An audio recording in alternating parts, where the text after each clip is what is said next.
Well, hello and welcome into the Boise State Esports Arena.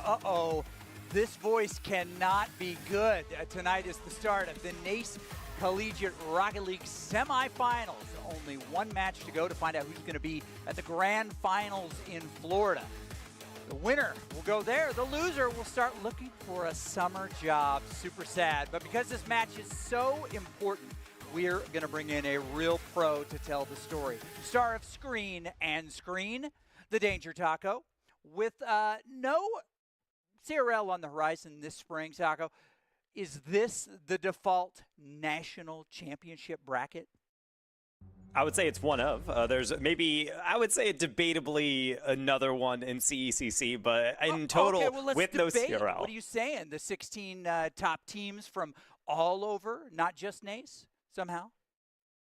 I would say so. I mean, at the end of the day, this is kind of the interesting part about CRL not being present in this semester is that all these other conferences get a chance to go like, no, actually, it is us that is the default national championship. But that's also just what the collegiate ecosystem is and what it really should be. It should be multiple different conferences kind of clashing against each other, competing for a title of saying, hey, this is the tournament we want to play in. And NACE has been around for a really long time. They focus on a lot of different esports, but Rocket League, obviously, one of the most popular entries as it's one of the easiest things to put on. And honestly, I think this is probably the one where when you look at the top four, you're not seeing any kind of weird random teams because it's a kind of a smaller conference. NACE is well known. Obviously, the teams you're going to see in the semifinals, like tonight, are teams that everybody would recognize if they watch any CRL. Everybody would. And there's, just a handful missing, but there are some missing as we take a look at the bracket, what gets us here tonight. There's another match happening right now over on the LCU channel, and we're going to bring some of that up here just in a little bit. But you see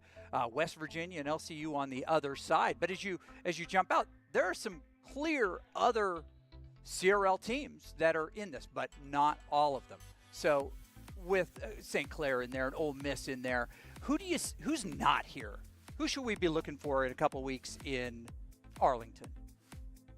The main thing that I always notice is that sometimes major colleges like Northwood, they just don't want to come out to some tournaments. They're just like, we're just going to kind of settle down. We're just going to kind of play whatever. And then we don't necessarily see those teams start to pop up. We don't see Fisher sign up for a lot of things unless it's like a really large prize pool. But you will typically always see Akron. They enter absolutely everything. They've entered RLCS quals together. They've entered into kind of bubble tournaments together. They've won the Stride Weeklies together. Even their B team has signed up for those and won those before. So clearly these guys are just grinders. They just want as much competition as possible. And I would say the same for Boise, obviously. I mean, the boys have been entering a lot of tournaments together, which I do like. If you want to form that true team cohesion, you want to play as much as possible, and what better way to do that than at even the next level up, quote unquote, here's in what's kind of the crazy semi-pro too, pro level. Preston, Woozy, Gill, Busa, Tristan, Bullseye, and Patty on the Akron side, they actually play on teams together. They cross over a lot, and this group scrims an awful lot. What's crazy is they've only played twice in Rocket League in the last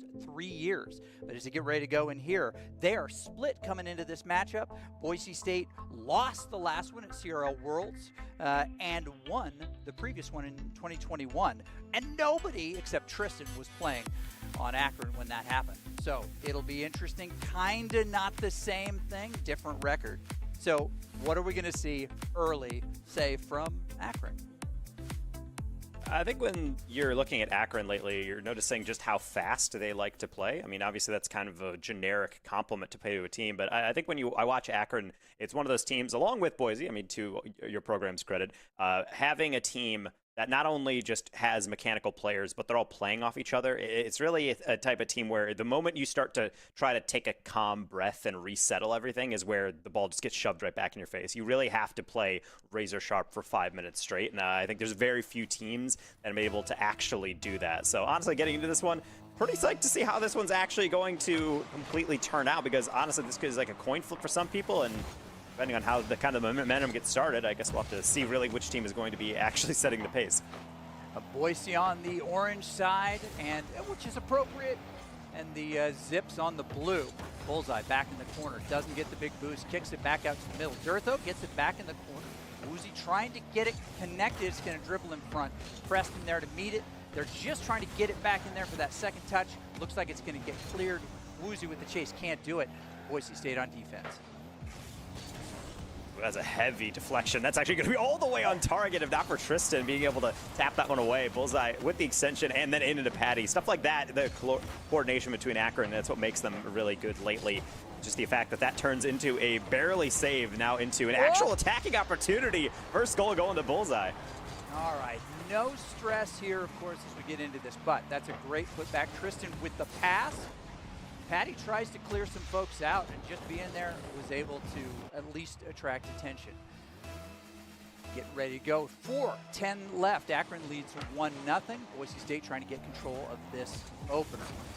No, stolen away. Durtho has got to change direction, get back in the corner. He's going to get it clear. Patty's going to be in position there. Nobody, oh, that was a weird bounce in the corner. Nobody up for Boise to do it, and nobody actually touches it. And now just kind of some more awkward deflections and making sure Tristan just throwing that one into somewhat open space. However, he doesn't get all the touches. A miss actually might have opened things up for Boise on the counterattack. Bullseye's getting back, but he's not fast enough for that one. Durtho lurking downfield to tie us up. And you look at this. This was a great,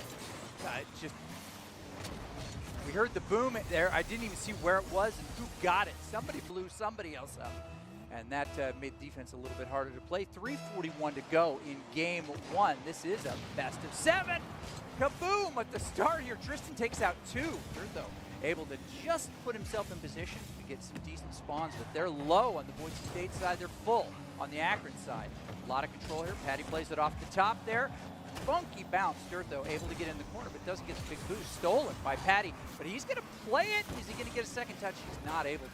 Boise State just trying to keep it on the zip side and struggling to do that. That's on target. Tristan tries to redirect it, can't do it. Bullseye misses the shot. Preston down in the corner. Boise State on offense. So we will be able to see another attack actually going through. They're not necessarily the best angle for a double tap, so naturally it's going to go by the wayside. Doesn't look like Akron had much of a counter. Of course, demo kind of helps, but only if the first one is actually on target. Tristan fighting for his life out of the corner, just trying to get a pass off, and eventually will relent to Patty. Double tap, turned away. Durtho trying to make his presence known, both on offense and defense. And Boise certainly having a lot of defense to play right now. Akron trying to make sure they lock down this half, set up some camp, and it looks like we might have a little double commit there, but it looks like it will be remedied somewhat to go back to mid. Woozy with the self dribble, can't do it, but it's going to bobble in there, and Preston just comes underneath. Not probably planned as we take a look at this. Woozy up in the air, goes for that second touch, but it falls. Preston, like a cheetah, sees the prey, pounces. Great closing speed. Yeah. A lot of respect paid to Woozy there, and that's exactly why you like to take those air dribbles. I think you know pretty early on into an air dribble whether or not you're going to be able to get it over the defender, whether you have enough time to get a reset. And so quick thinking from Woozy as well as quick thinking from Tristan as I'm trying to break down the previous goal. We already got another one as right off kickoff, Tristan just sees a little bit of a slimmer of goal and takes his shot. Yeah, nobody, well, Durtho coming from the other side trying to get in position. That just came down so much quicker than anybody thought it would. 2 minutes, 20 seconds left to go. Tied up here in game one. This first game is super important, but obviously lots to play. Patty tries to get it in there, gets demoed in the process. Bullseye can't get a touch on it. Woozy going to take it down. Patty with a little pre-jump there. Actually puts himself in a nice position. He's also going to, actually gives up the big boost in the center there. Looking for an opportunity. Tristan with a miss, but Bullseye there. Just trying to get control of it again. This is a nice one. High. Preston chases it into the corner. Just a lot of just volleying back and forth like tennis warm-ups. Well, until we get this shot right here and then into the corner. Kind of spooky when you get those first touches. You're flying up for it, and about halfway through, you know that's not going to be the most ideal touch. But that's exactly why all the players are in comms. You have to be able to communicate when someone has to get on it and when someone else has to take over. Speaking of, Durtho trying to take over. That's a solo play from the dunk. Doesn't quite work their way through, but shot still temporarily kind of sitting in the danger zone up until Bullseye will clean things up. And I gotta say, pretty frenetic for game number one. This is pretty classic Rocket League kind of casting, but typically in game one, you have to have the teams warm up into the pace of the series, and very often do we see teams kind of make mistakes. I do not see mistakes from these two sides often, but right now it's just kind of noting that there's some dive-ins that might not be working out as we get into the series. Right now it makes for a very back and forth affair as these bounces continue to come on through. Broncos trying to get the go-ahead here in game one. 50 seconds left. Preston's going to try to get a putback, a second touch himself. challenge there, a little bit bumped. Woozy back solo, gets it in the corner, second touch, it's going to drop. Patty looking for an opportunity, gets a shot. Durtho there, puts it away. As it stays down there, big clear needed. Woozy, oh, he likes this one, but Patty knows it. They play together too much. 30 seconds left, still all tied up. The Broncos trying to get the go-ahead, all the pressure from Akron at this point. Ooh, that's a kind of an awkward one. Bullseye actually completely turns on it, and I really thought that was an overconfident turn, but no one is really going to be missing those, especially when you're skillful as a Bullseye. Really well done, and so unfortunate. Boise, you can have everything locked down, but then just one errant bounce is the one thing you don't account for. Like offensive rebounds, if you get more of them, you get more shots in basketball. Ooh, this is a funky touch. This one may go in itself. Nope, it's going to be the crossbar, the fourth player for the Broncos. It's going to be up high. Boise State's got to keep this alive, or they're going to drop game one in this best of 7. Durtho kicks it down to the end. Akron only needs to ground it, and they're going to dribble it and do just that. It's Boise State 2, Akron 3. Akron takes the first match.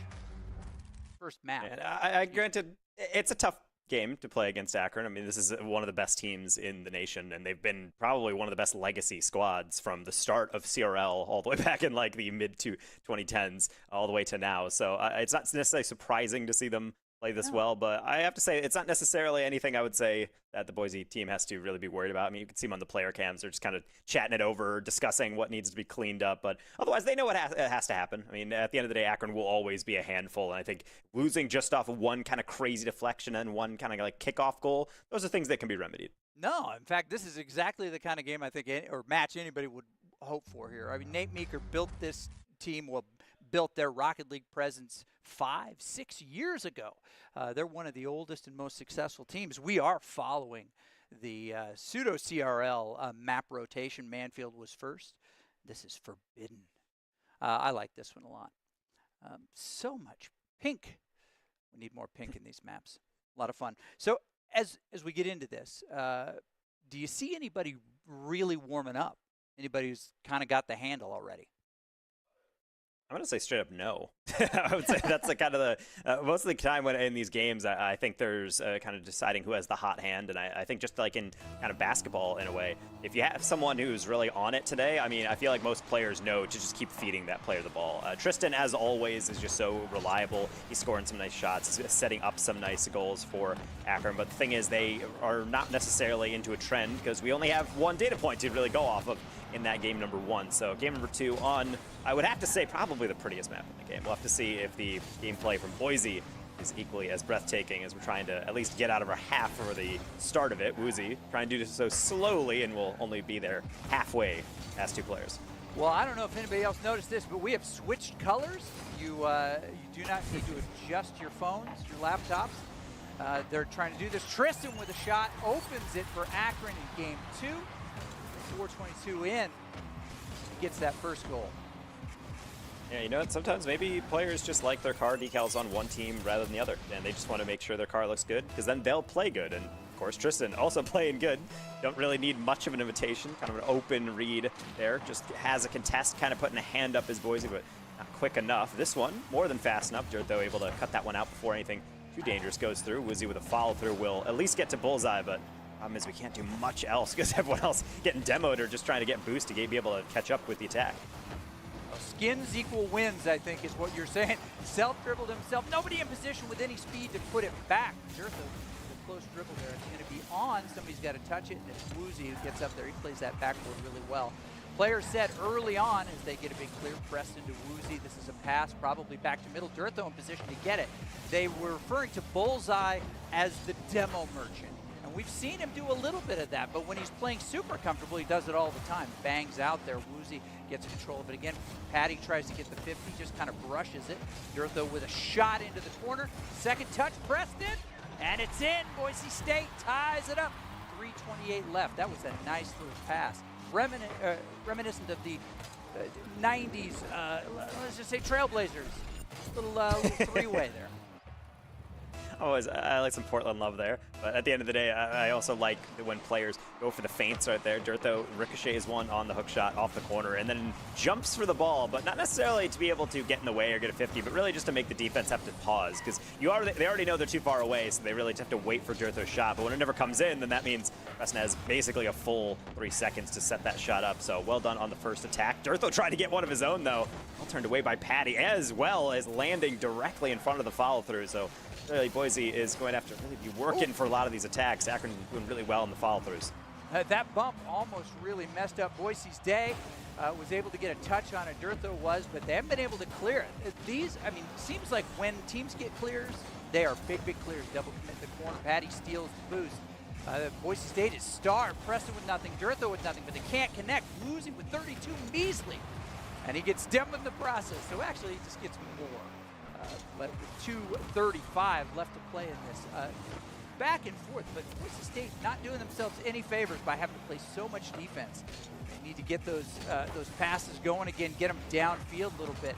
But with Patty constantly hitting that corner, stealing that boost, it is super tough for them. They may have a shot here.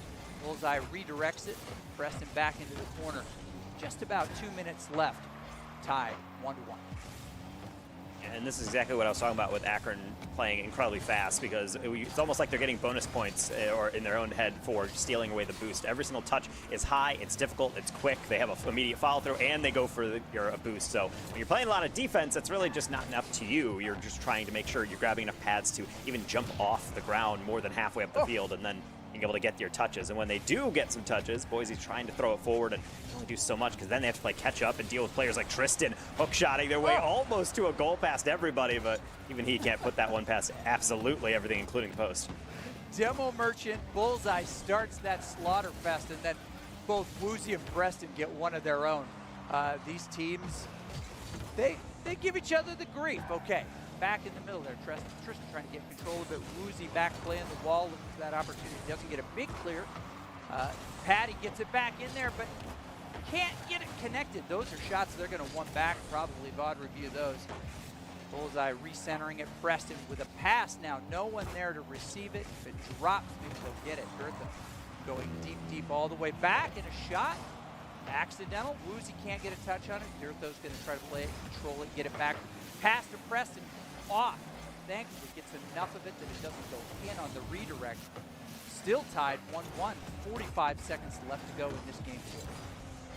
In the last attack, we actually did see Boise go for that infield pass. The problem is Patty wasn't rotating back, because they knew that was probably the most likely outcome of Dirtho slowing down. So got to make sure Boise does not telegraph these passes too much. As same with Akron, they actually had a pass right after that also got picked off. So clearly you have to go kind of unconventional on your ladder attacks, or at the very least hit the ball. There's nothing there. Woozy grabbing a lead with under 30 to go.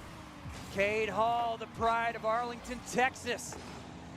He shows up for the fans tonight, who we know are watching. 24 seconds left. The go-ahead puts a lot of pressure on Akron, a little bit less on Boise. They just need to keep it in play downfield. They need to control it. They need to not allow an easy touch or an easy redirect. In fact, another goal would help a lot. Bullseye back in goal, tries to make it happen. 10 seconds left. You're going to see Woozy get the initial contact, but I do like to follow through. It forces Akron to wait and then kind of throws something forward, actually so far that the defense doesn't immediately read it. That's why Preston is there, just to be able to kind of call it off, let Dirtho carry it, and now Woozy to dunk it on down. 1-1 in the series. A solid response in the end. Yes, it is. We've got DFH coming up next. You know who else has DFH right now? LCU and West Virginia, both tied at 1 in their match. We're keeping an eye on that. Maybe we'll bring it up here if we get a chance. Grimm and Giardini holding it down for LCU, doing a great job with that broadcast. Coach Hunter is going to make some. If you're Coach Hunter for Akron, what are you asking? And I'm not asking, for myself as a coach here. I'm asking for the broadcast and the viewers at home.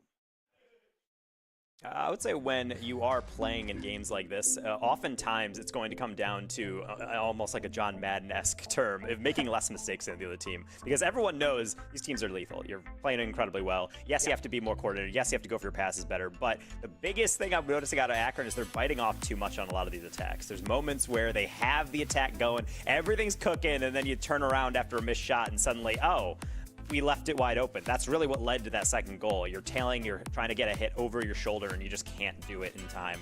Woozy berries and kind of shaking your head. You're thinking back, even you mentioned, they're going to be regretting those open nets, and that's what happens. Yeah, you can miss some shots, but if you're not touching the ball on defense and giving away freebies, then it's always going to cost you. It is. As we get ready for this map, I am dropping into it. We're all tied up. It's become a best of 5 now. Both of these teams tied up. Tries to get control. Tristan in the middle. Durtho just kind of banging it back and forth. This is the early kind of batting it around moment. No one really has much of an offense going. No one really in position. Now it starts to play like Rocket League. Patty back in the corner. Gets control of it again. It's high. Colors are the same as they were last time. Different than game 1. Ooh, that was a nice little pop-up.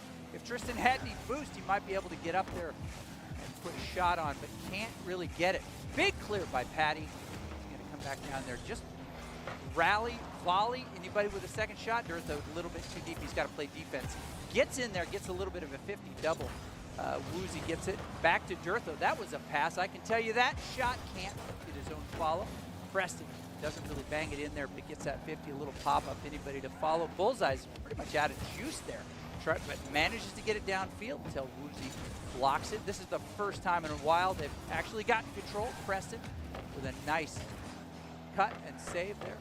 They kick it around here. 3 minutes, 50 seconds left, still scoreless in game 3.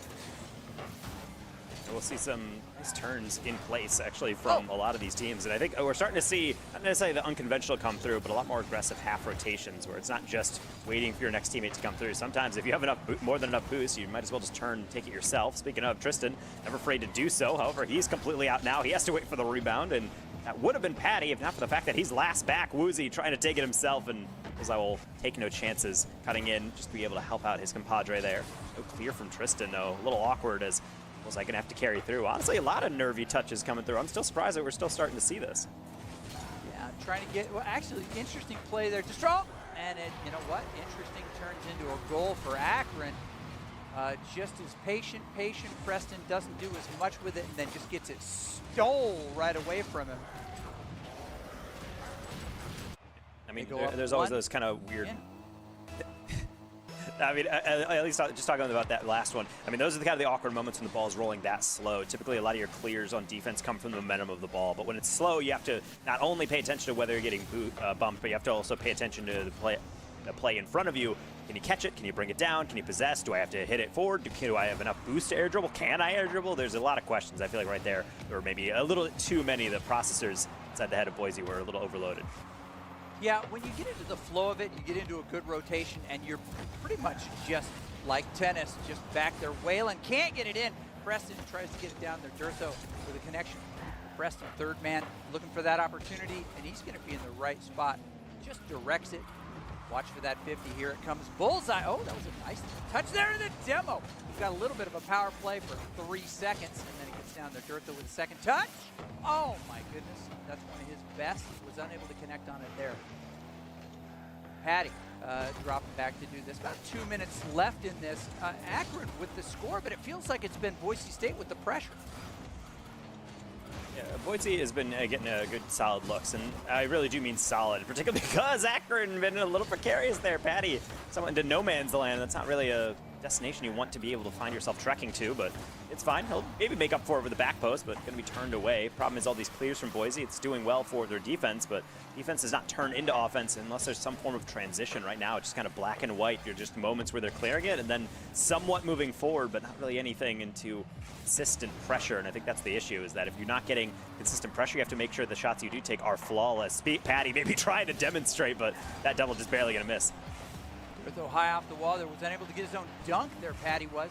Bullseye without a demo for a while, actually playing the game fully here, not really getting that opportunity. Patty with a steal. Durtho with a putback. Can he get a pass? He really can't. It's just going to linger there. Oh, great patience by Bullseye. Sean, instead of being a demo merchant, Sean was a break your ankles merchant right there. He gets that second one. It's a go ahead. Well, that's 2 now. With 1:11 left, they got to play faster. Akron's going to get game 3.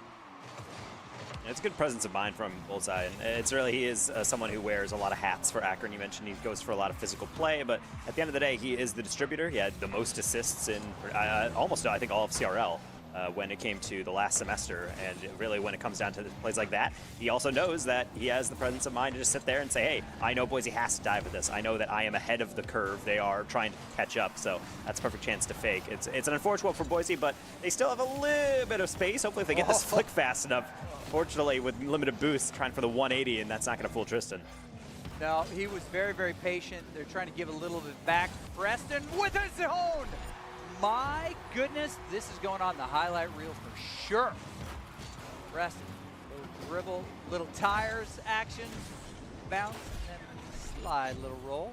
Look at that killer instinct from him. He smiles. I've seen it. Not often, but I've seen it. You got to be careful. Yeah, you got to be careful. I snapped a picture of Bullseye at the tournament last year for CECC, and the actual esports director said I've never seen him actually smile before that. Dirtho able to get the goal through. What is happening here? Preston again causing mischief. Yeah, they're all up in their business going, hey, you guys gonna stop us here? Because, you know, there wasn't enough to really get demos, but definitely enough to get in their way. With 25 seconds left, Boise State ties it up. They're looking for the go-ahead now. Patty high in the sky, going to play it out of the corner. Doesn't really have much there. It's going to linger in front.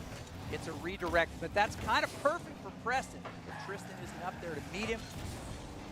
Now Woo's trying to get off the ground here. 10 is everybody trying to make sure this doesn't go to overtime, because it's like a whole new game where you can't make one mistake. It's going to get off the wall.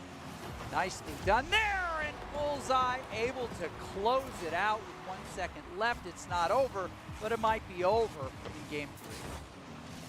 And the flip reset double tap from Tristan. Yeah, everybody knows that's on target, which is why there's no aerial at the ball. It was just in the path, knowing that they're probably going to get the deflection. But if Boise knows that, then Akron certainly does as well. In their comms, they're just lurking in front of the net, and that's a highly unfortunate way for that one to end, particularly with the comeback so close to succeeding. But either way, I mean, these are all very narrow games. We've yet to see a match where someone is taking a lot of risks and just getting punished immediately. If it's all just down to a singular shot potentially as the game changer, then very much in control for both teams. Okay, as we're taking a look here, looking right now, West Virginia up 2-1 over LCU.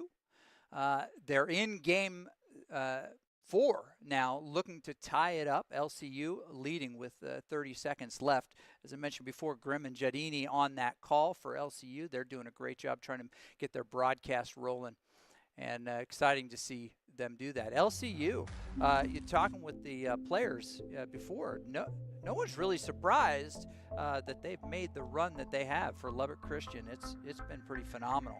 These 4 teams are pretty fantastic. It's sad to see any 2 of them go home at this point and not get that trip. Hopefully, NACE, you're watching right now, and you'll hear that we should be bringing a lot more teams to the LAN at the end. Do you disagree? There's a lot of... No, I mean, this is my biggest complaint with a lot of tournaments, is that typically, as someone who works on the esports side a lot of it just comes down to budgeting. You have to not only pay for the prize pool for a lot of these teams, but at higher levels, you also pay for lodging or getting them discounts or getting agreements with the hotel chains near the venue. You have to pay for the venue rent. You have to pay for the venue internet sometimes. I know DreamHack pays out a fortune just to afford high bandwidth internet for all these LAN events. So there's a lot of expenses. Sometimes the budget, they really only want to pay for just a couple teams. Ideally, should be having multiple squads there play on LAN. But you know, that's not my decision. At the end of the day, you got to earn it. And certainly all 4 of these teams are definitely worthy of that title, which is why, as you mentioned, this series and the other one are incredibly close. Preston trying to make it not so close as that one. Again, a little bit of an air dribble into a bump action from Boise, their bread and butter. That was a flinch block, if anything. I mean, he's going to claim that he did that on purpose. Preston tries to get it down the corner, can't do it. Dirtho not really in position. He's got to go back, get boost, play defense so that they don't get scored on right away here. But yeah, that was a flinch block if ever there was one. Bullseye with another demo on Dirtho. He's turning into that demo merchant like he was before. Preston into the corner here, trying to kick it around. Unable to get much on it. Tristan unable to really get it reset. It's just going to kind of bounce around. There's a big clear. Nobody gets control on it, runs into the corner here. Anybody with a second touch, Bullseye runs it around. I always think of that like hockey, when you just kind of run it around through the corner behind the goal, just to get it velocity and out of there, maybe get a pass on him. Woozy in position. This is a shot he likes. Maybe looking for the pass. Not able to get much in it. Woozy and Durtho having to just back out a little bit and contest at this point since they didn't get the look that they wanted. Preston sitting in the middle there, unclear what's going on. Oh, we have a Rule 1 situation. We have a Rule 1 deciding midfield there. I don't see what happened. I think they're still sitting there though. I don't see who he's locked with, but I think we can do the math, can't we?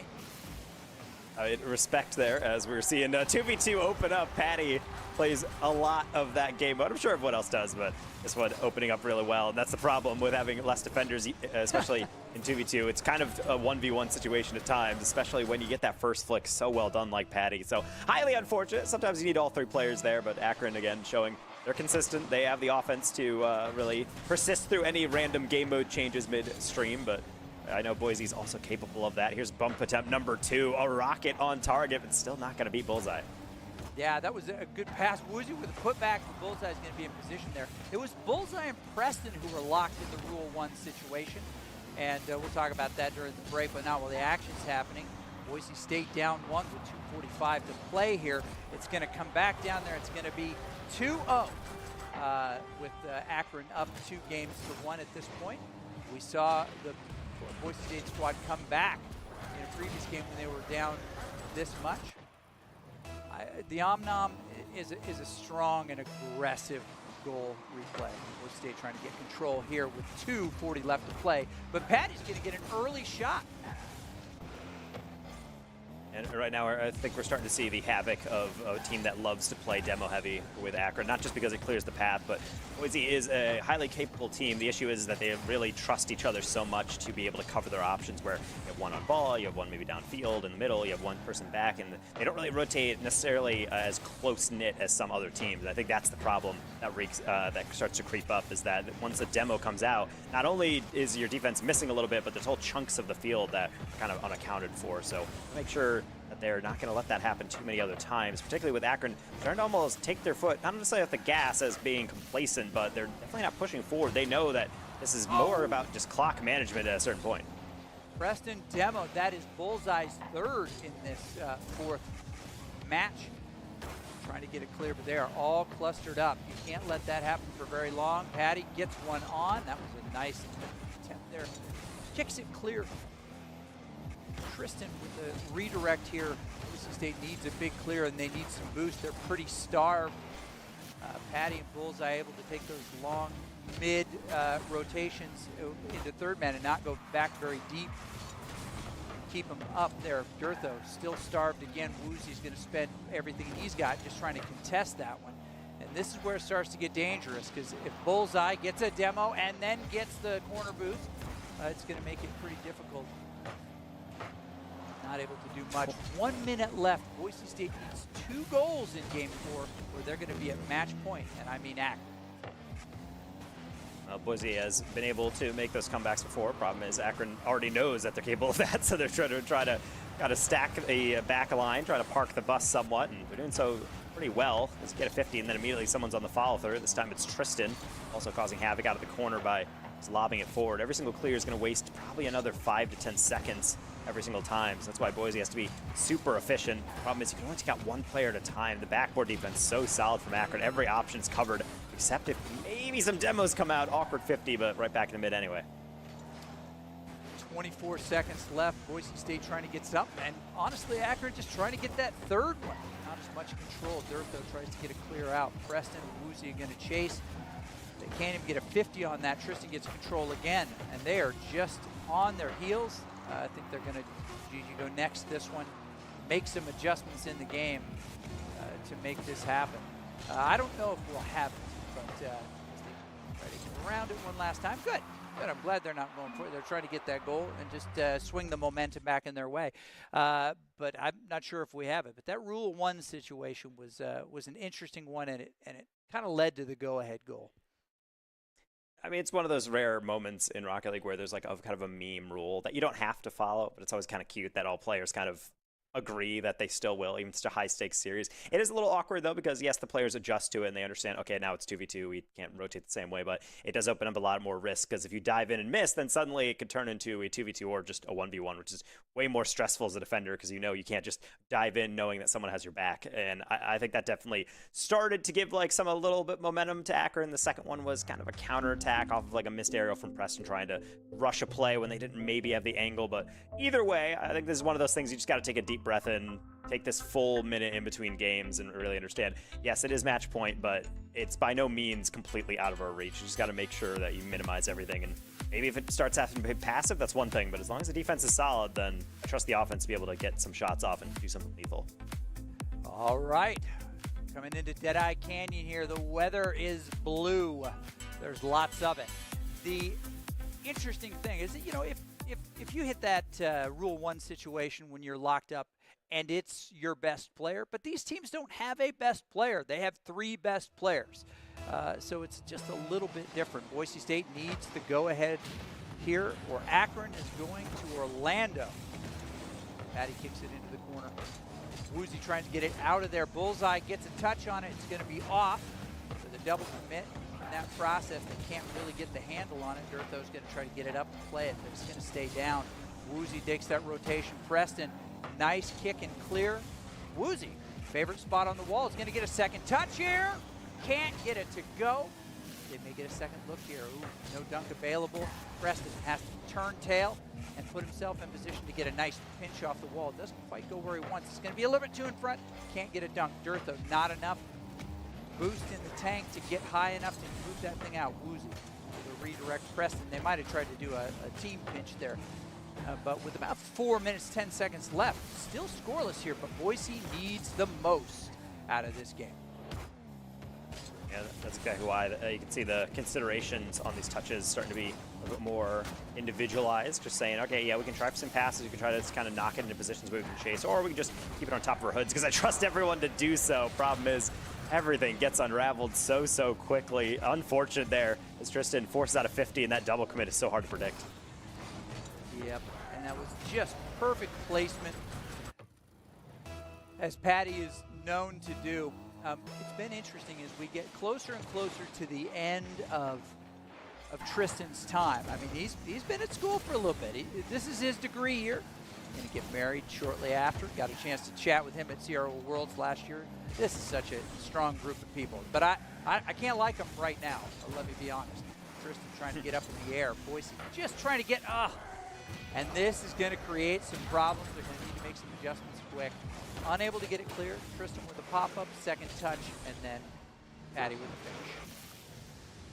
It's a tough play as well, and this is what I was talking about. When everything is so spread out, it's good in a way because it's almost like zone defense. Everyone has kind of their own roles. You're covering a lot of the field, but the issue is that in Rocket League, the whole point of playing effective offense is to obviously get past the defense, but oftentimes you can just beat the defense by going one at a time, and right now we're starting to see that. Akron just taking on individual flicks, getting a hat trick, as you can see through the animation via Patty, but that's all Bullseye, just baiting in that first challenge and then setting up a flawless lob. Well, I was hoping that this was going to very quickly, and there's still plenty of time with 3:25 left to play. West Virginia has 3 to Lubbock Christian's 2, and they're looking to possibly go into game 5, game 6. And if Boise State wants to go into game 6 of their own, they got to put 3 on the board really quick. Almost had to put 4 on the board. Preston with a fast break. Deep third man, and Tristan gets it high. Durtho in there in the middle looking for it, and does get it. Not quite free jump. Woozy off the wall over there, gets demoed again. That was Patty putting down one of the Broncos. You can see who it was. It was Durtho. Excuse me, it was Preston. Kicks it self dribble. Oh, and he's in there trying to get, Woozy was trying to get the demo. They're being as aggressive as they can, trying to open that goal up. Unable to do it. It was a quick redirect to send it back the other way. Well, that's a highly charitable moment there from Bullseye, not being able to live up to the username. But either way, that 3-goal lead still will persist past half time now, as we will be seeing the 2-minute drill more or less come alive for Boise. And I don't really know what fashion has to take through, because right now Akron doing stuff like that, even when they're not even getting the ball back, they'll just go for you instead, get a demo, and then everything has to reset anyway, just to be able to get some possession back. Akron, this is the kind of side that we saw. This is the same squad that was the first ever full collegiate team to be making an RLCS main event, and it's for reasons like this. They're just so organized. They seem to have every option covered. So when you do take advantage, it has to be through a full team effort. Woozy into Durtho from an angle, but Patty able to get back just in the nick of time. It almost feels sometimes like Akron's playing with 4 players. They're everywhere all at once. Tristan with a big steal in the air. It doesn't really get to go where he wants it, but it's going to bang around in the corner. He's going to get a second shot on it. Turned away by Preston.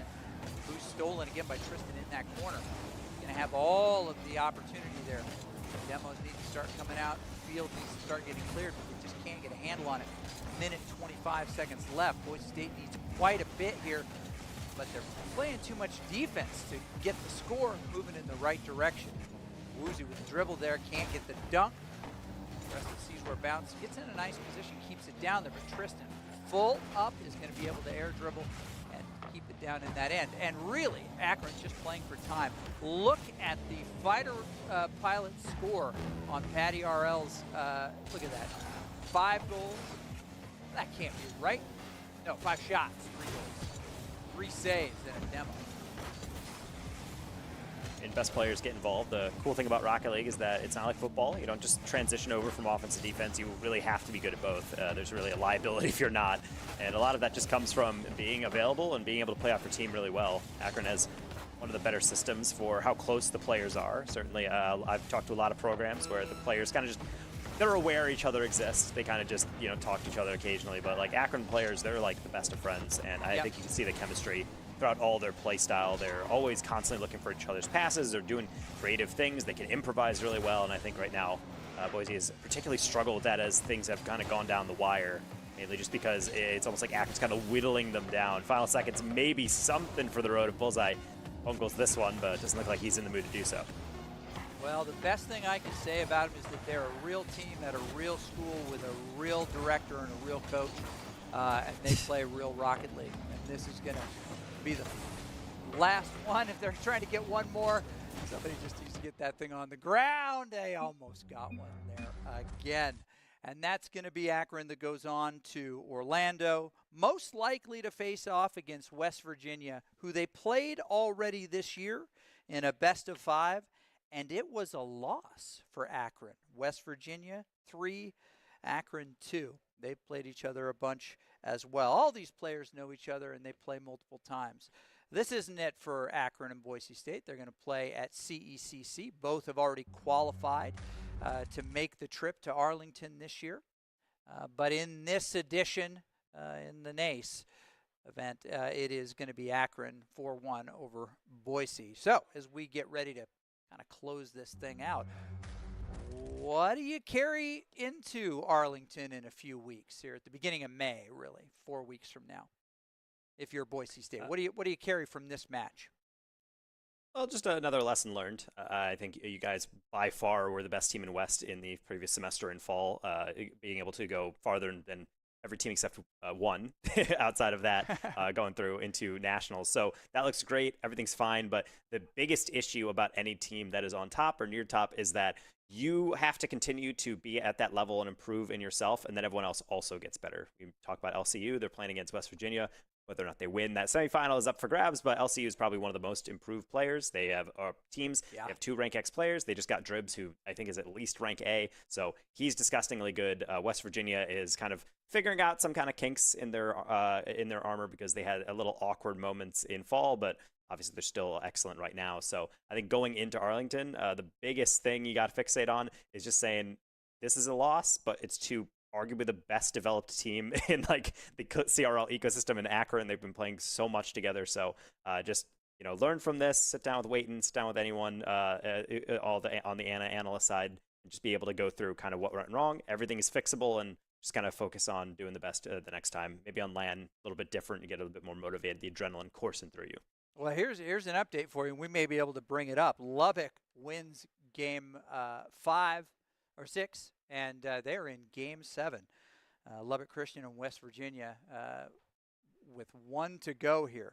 That'll be very interesting to see how that turns out. Now, let me ask you this question here real quick. With Coach Cody Elson gone now from Northwood, moving on to build that program at NC State, which is something I think everybody hoped he would have the opportunity to do, to be at a big Division I school. In fact, we see a lot more Division I schools coming in. Ole Miss, Kansas, West Virginia won, I'm told. Wait, this just in.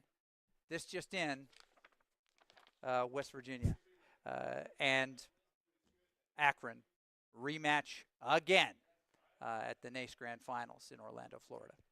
So, but question to you, as we start to see these big schools come in and start to poach some of the leaders from these other schools, these not Division I schools, do you think we're going to see a swing to fewer and fewer small schools making these big tournaments, or do you think all you need is 3 players and a dream?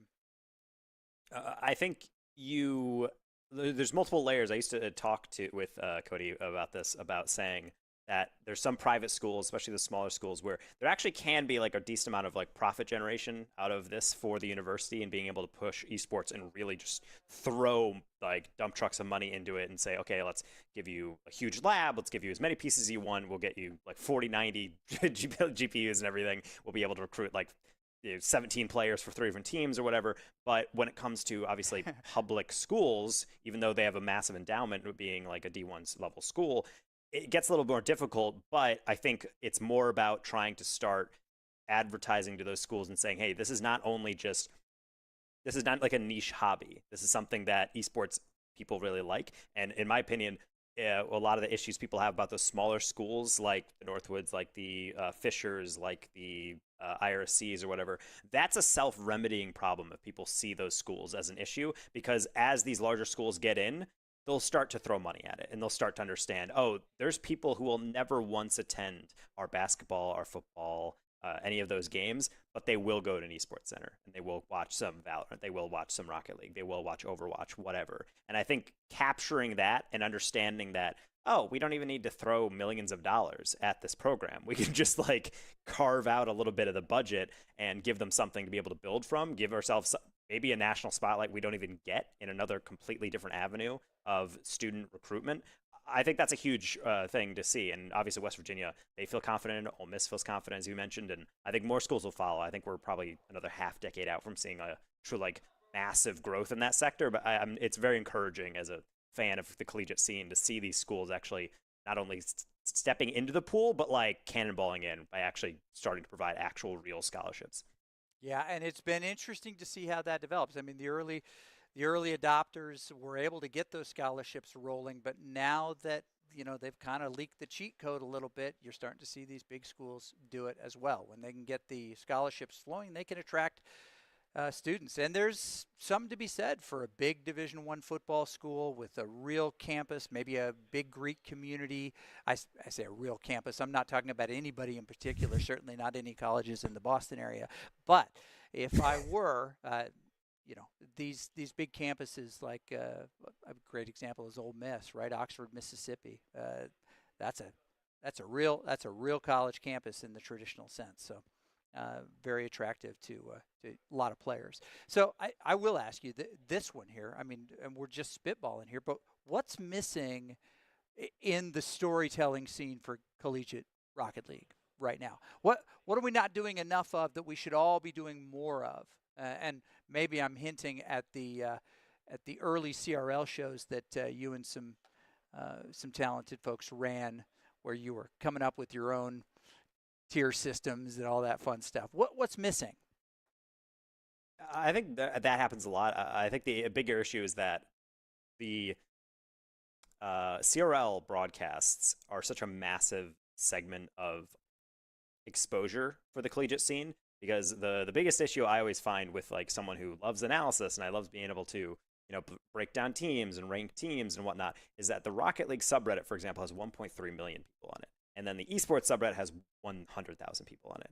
And then in collegiate, I would argue it's even smaller within that subsection of people who like esports in general as an RLCS. So having a central line is really nice, but I also just think community figures talking about collegiate, covering events. If you're a caster, you're tweeting out about it, you're letting people know. I mean, I'm shocked how many times on my own personal Twitch stream I will bring up an event and someone says, "Whoa, Kennesaw, I live right down the road from them. They have a Rocket League team and they're good at the game." And it's like, yeah, go support them, go follow their Twitter, go like hype up the players or something. And there's an avenue for collegiate to grow, and I think it will be probably the biggest tier 2 system of esports in the future across many different esports, because it's obviously something that can be funded. It can give you an education. It can pay for your schooling to a certain extent, maybe even just nickel and dime some things, or you just win tournaments in tier 2. But regardless, there's something really endearing about the fact that if you get into esports for the first time and someone's like, "What team do you support?" You kind of look around and you're like, I don't know. These are all disembodied franchises. Yeah, they're ninjas in pajamas. Oh, they're not a thing anymore, right?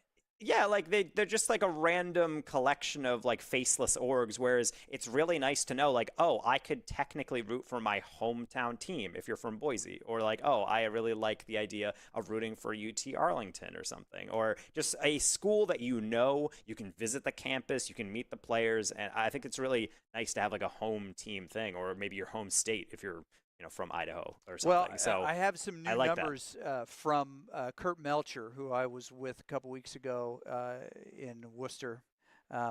But where is it? These are the numbers of officially recognized programs by division at collegiate universities. Division I, 362 officially recognized programs in Division I college. Division II, 313. Division III, 240.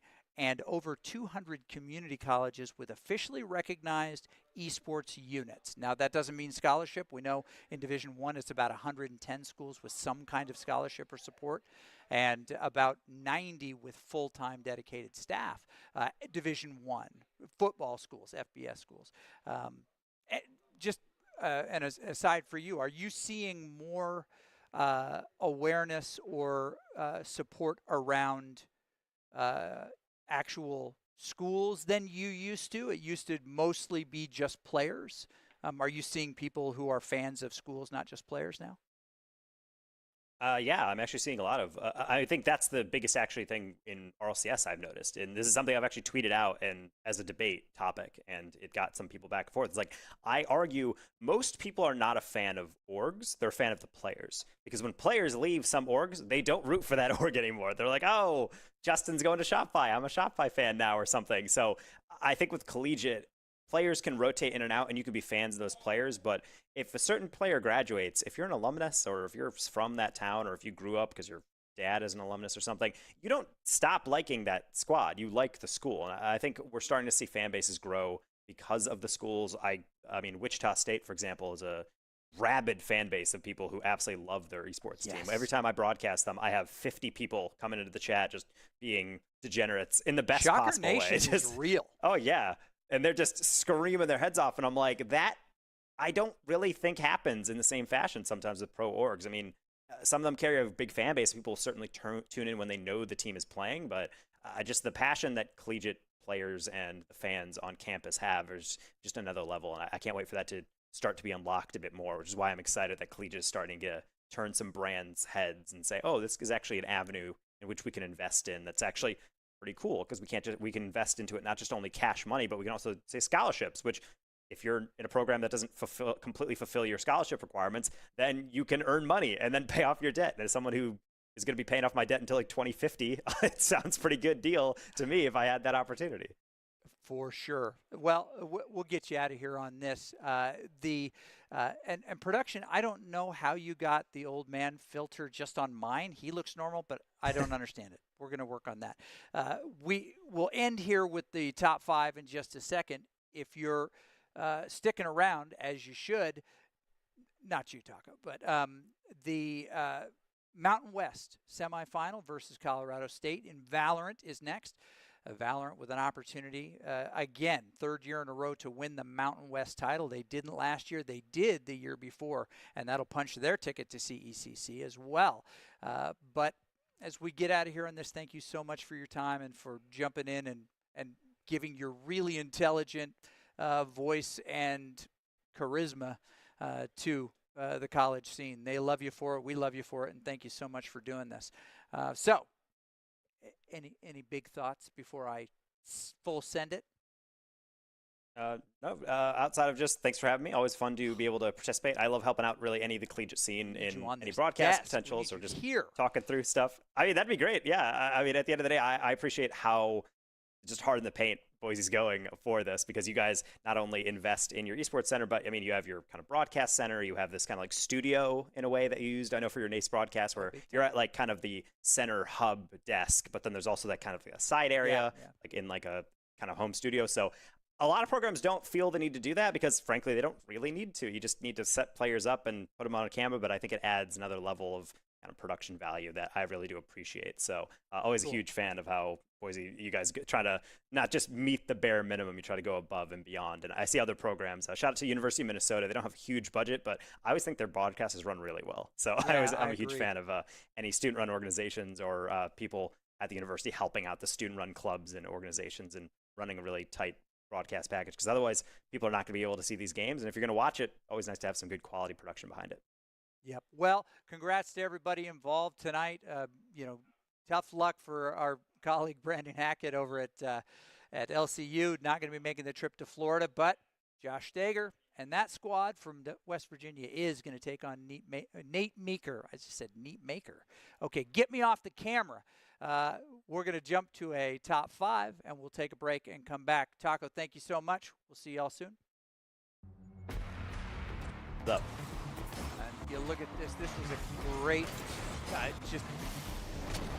We heard the boom there. I didn't even see where it was and who got it. Somebody blew. Well, he's certainly having a lot of defense to play right now. Akron trying to make sure they lock down this half, set up some camp, and it looks like we might have a little double commit there, but it looks like it will be. That was a nice little pass.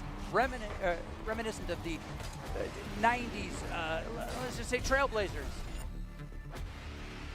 Grabbing a lead with under 30 to go. Cade Hall, the pride of Arlington, Texas. He shows up for the fans tonight. We know we're sure. Rest, dribble, little tires action, bounce, and slide, little roll. Look at that killer instinct.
what you say.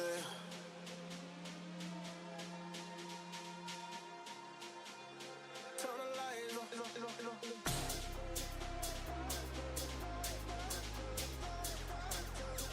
Turn the light, tell me what you say. Turn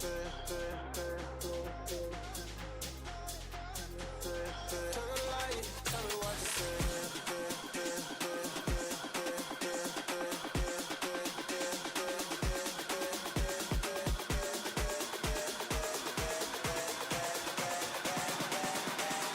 Turn the light, tell me what you say.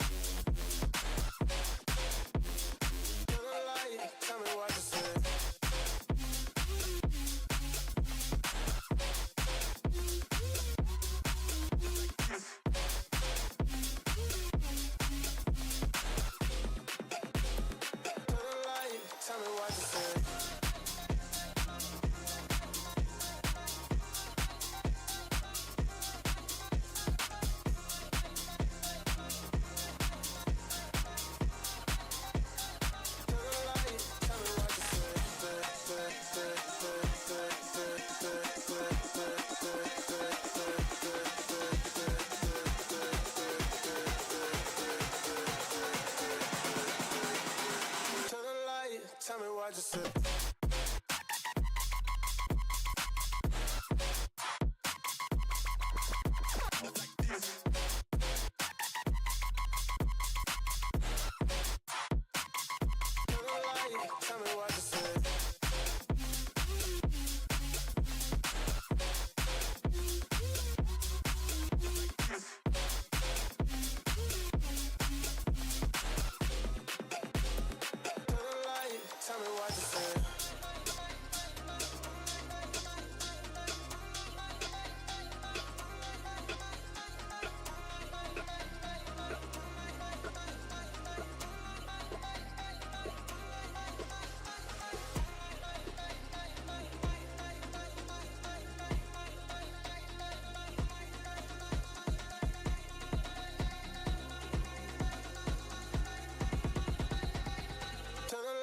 Tell me what you say.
wondering in his place how I'm gonna spend my time searching open space. So we still come back for more, leaving it behind. Isn't always easy, but how we tried. No more. I see you hide. The stars aligned, and we had everything to heal us. No fear, no fight, as we decide.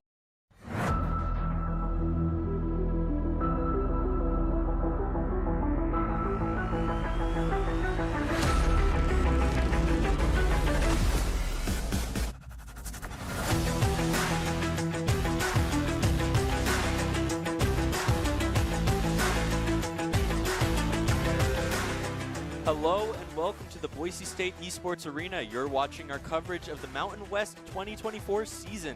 All 11 schools participating, looking to win and represent the Mountain West in the CECC May Madness in Arlington, Texas. Boise State is currently in the West Conference, looking to pick up a semifinal win tonight against Colorado State to advance to the finals. My name is Dallin Starnes, and I am joined here today by Hayden Dalton. How you doing? Doing good. You know, it's been a bit since I've been up here. Yeah. Well, I do want to talk to you about this real quick.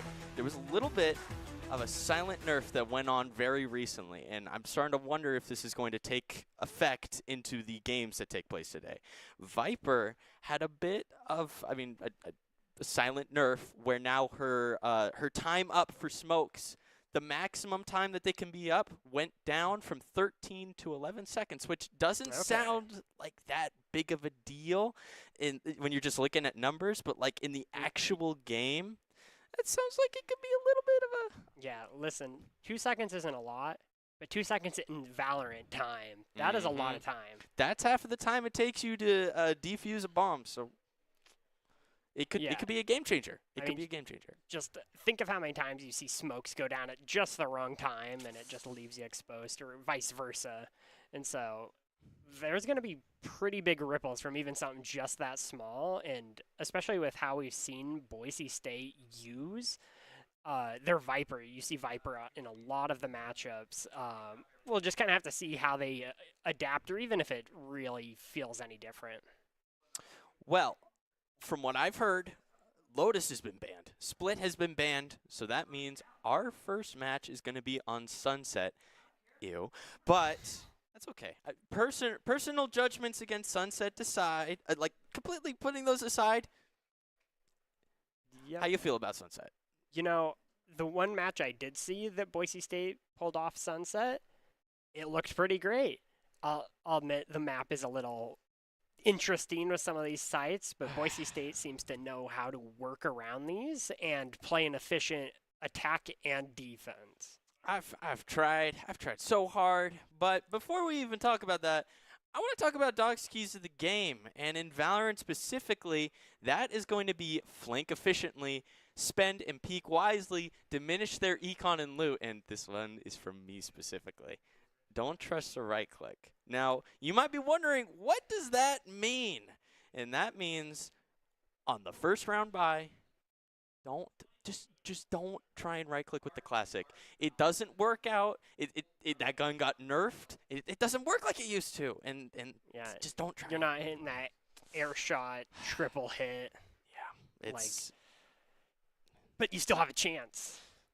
There's always the chance. Oh, the gambler's mentality, I see you. Listen, yeah, I don't know. I've tried time and time again. And did we see some of our players up on stage getting ready for their match against Colorado State? I don't know. I've seen so many moments, and I've had so many moments. I could tell you from experience, I just don't trust classic right click like I used to. We used to be best friends. We had each other's back through and through. Now I don't even feel like I know them anymore. It's tragic, really.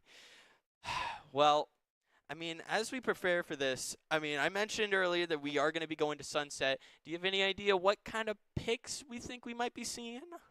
No Clove, first off. No Clove. Clove is currently ineligible for this collegiate tournament, but that aside. Yeah, I would just love to see how these teams would use her. efficiently because she has a crazy kit. Oh yeah, But, absolutely. Going through past that, The um, duelist controller. we mentioned the Viper nerfs. We're probably still going to see a Viper. Hmm. Vipers seems very strong and just kind of off these sight lines on this map. We may even see a swap to a Harbor. At least one other smoke, so Brim or Omen. Maybe have seen- Astra. Yeah, we have seen on Icebox specifically, we have seen Daimyo play Harbor consistently. So I imagine that we would probably see that again. On Sunset, I'm getting a little bit of a Gecko vibe. I'm not sure from which team specifically, but I'm getting a little bit of that vibe just based on like the map's layout. It just seems like one of those where on B side specifically, you just kind of want to send out your wingman to be the sacrificial lamb, get that plant down. In terms of other controllers, I think Astra would probably be a really good pick. Yeah, you kind of double up with the very big walls at Yeah. times, and just it's a pretty small set of sites. So just having that utility to zone off what little ground is even there is kind of nice. Yeah, it's not something like Breeze where like it is so out and open. A lot of like these entrances to the site are just wide enough where you can just throw down an Astra smoke and just cut it off entirely. I already know for a fact we're going to be seeing Cypher. That has made itself very clear on this map.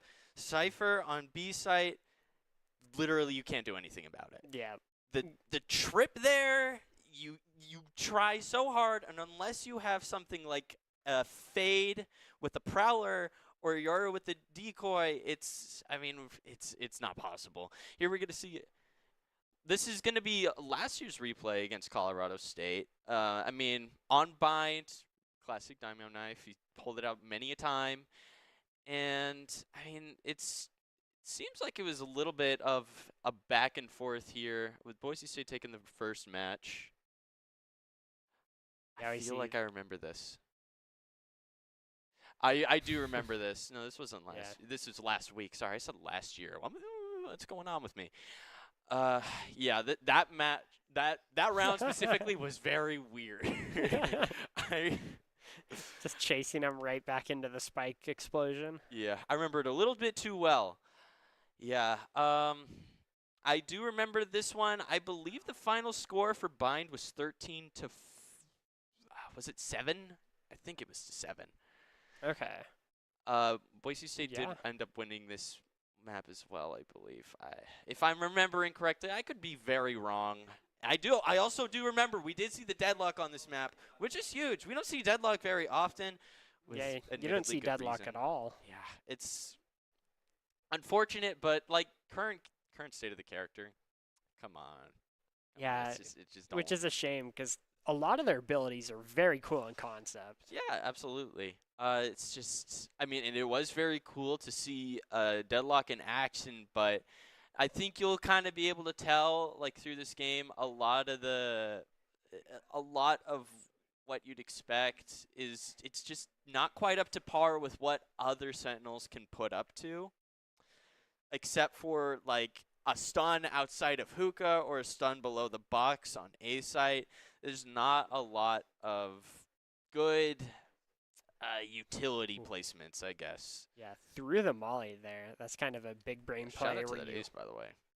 throw the molly out. They're like, okay, I don't have to look that way anymore. You just run through your own fire. If I remember correctly, wasn't that the game where we ended up running 5 Buckies? I think it was. Listen, you can never go wrong with Bucky gaming. No, you cannot. I think I'm remembering that correctly. I do remember 5 Buckies on bind. I'm not sure if it was that game specifically, but I do know Boise State did run that at one point. As we just wait here for this last match, we did talk about the first match, which is going to be on Sunset. Second one is going to be on bind. Bind has been kind of a classic for Boise State as of late.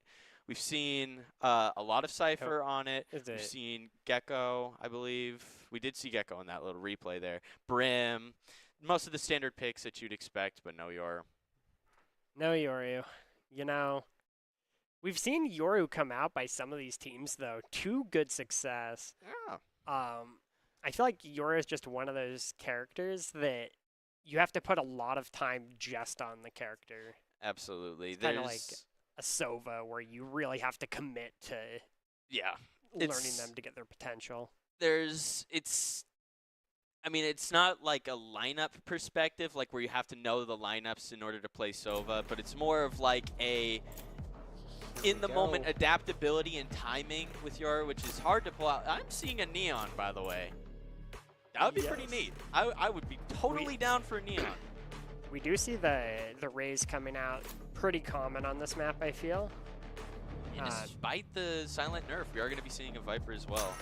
Yeah. No Neon there. That'd be pretty offense heavy if you had a Raze, Neon, and Breach. Yeah, I mean, definitely not wrong. No shockers. I'm seeing 2 Cyphers, one being hovered. There's the Astra. I don't even need to talk about Raze. Raze is just expected at this point. It's just kind of these more close combat maps where Raze really shines. Absolutely the close combat, and also kind of to counter the Cypher, because with the trip placement, there's not a lot of utility to take it out. I mentioned Fade Prowler, I mentioned Yoru, but one of the main things that is absolutely going to take it out is going to be a Raze paint shells. That, if you have the right placement, it is really easy to take out Cypher trips and push that site. Yep. You see here, Boise State still trying to decide what they want for their last agent. And it will be the Cypher. Getting into things. Boise State Broncos versus the Colorado State Rams. Getting into this first match. This pistol round is going to be pretty huge here. I think Sunset just seems like a really momentum-based map, kind of like how old Icebox was. So just being able to win that first round kind of dictates even like 3 or 4 rounds sometimes. And here it is, the map. I don't despise this map. I need to clarify, but me and this map got a little bit of issues. All right. It's so weird because I can't exactly pinpoint where it comes from, but something about the design of this map just does not click with me whatsoever. I don't know if it's because it's in LA or just, I feel like it's a common situation for Valorant. Whenever a new map comes out, the whole community dislikes it. And then before long, it's the only map you see, like Icebox. I'm aware of that. I'm very well aware of that phenomenon. But it's been months now, and I'm still not a fan. You're like, I'm not changing my opinion. Well, it looks like Colorado State's going to be doing a slight push up B. We are going to see, I did forget to mention, Sova Shockdar also able to take out Cypher trips, so it can be huge. Yeah, running both of them going to be very difficult for this Cypher to find much value. We're going to be seeing Daimyo try and peek up here, take out a trip, and immediately run back. Usually if you see a trip there, that is a good sign that Cypher, or Gombi in this case, is going to be hiding around that corner waiting for you to either get hit by it or break it. That's going to be like the call to try and peek it. Unfortunately, Daimyo got there before something like this happened. All 5 players congregating outside of A site. 3 pushing elbow. Into Daimyo. 2 get blinded. Takes out 1. Paint shells, able to dodge. They get taken out. Ooh, gets the decay on both of them.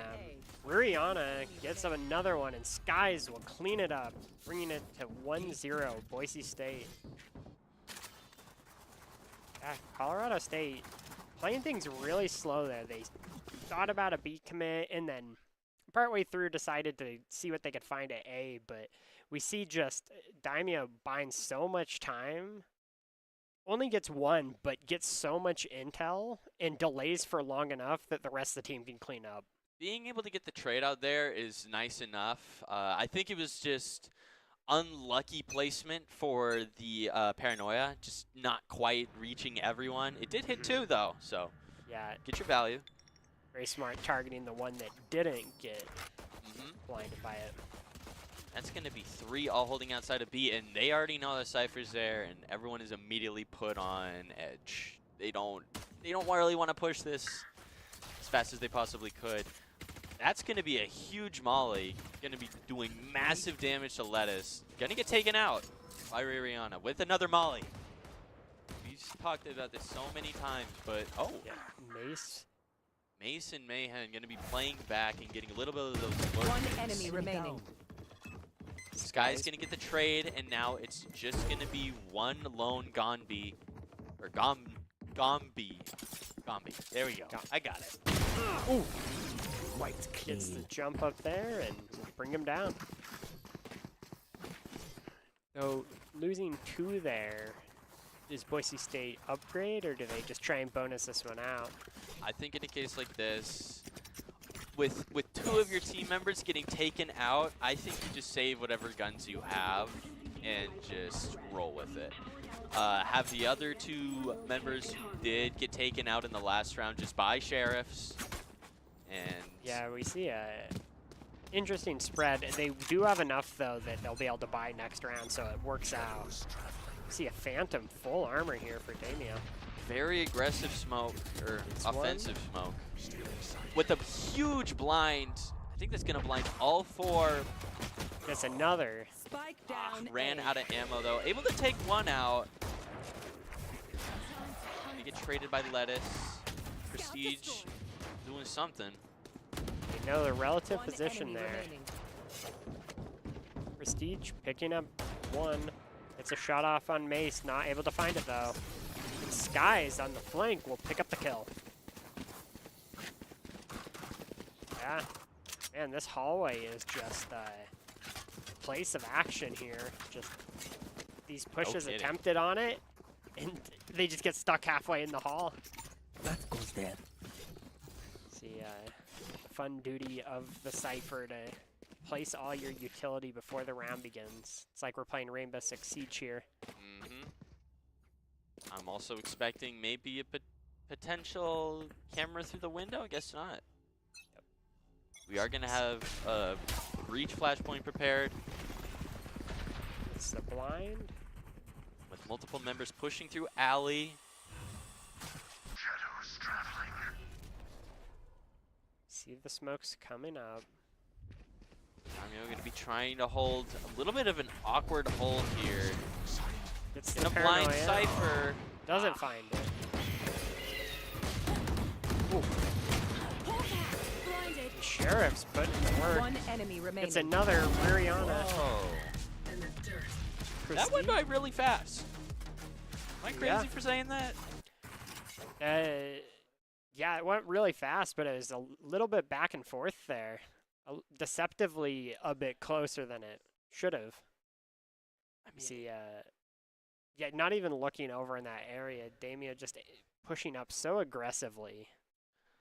Still Damien was clearing their able corners. to take out trade 2 for 1. Yeah, just able to bounce off of that. What? Oh. A little bit of a strange Cypher lineup there.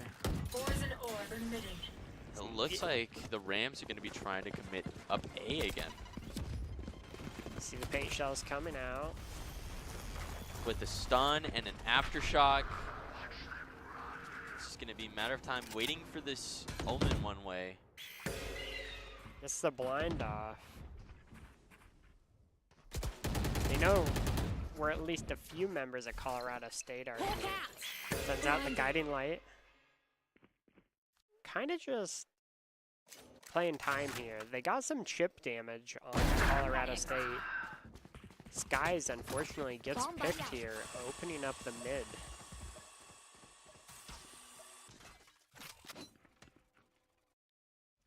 Gonna be walking back towards B or A. I got my letters wrong. My ult's ready.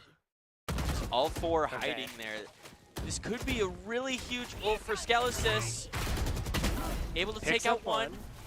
Good use of the blast pack.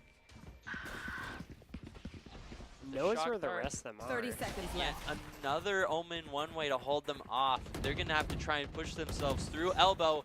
Scalasis is going to take 2 Spike more. down A. One enemy remaining. Oh, Prestige. Scalasis is going to trade out. Skelesis almost with an ace there. Yeah, this hallway just isn't working out for Colorado State. Now, I kind of relate to Colorado in that sense. My personal grievances with this map, I understand. But clearly, Boise State knows something I don't, because they are now up 5-0. And it's been a couple close calls, but, I mean, that is... You haven't lost yet. Yeah, with this round, I believe this will be 4-by for Colorado. Little bit of a default here from the Rams. It's in ult economy. Looks like they're going to be up 4-2. They could do a lot of massive pressure this round. Rihanna right next to each other. Skies goes down. Had the operator. And Galasis. Spike down mid. like dominoes, falling mid. Skelesis with the 3K. The op should be retrieved as well. So, yeah, if you're Boise State, things are looking good right now. Absolutely.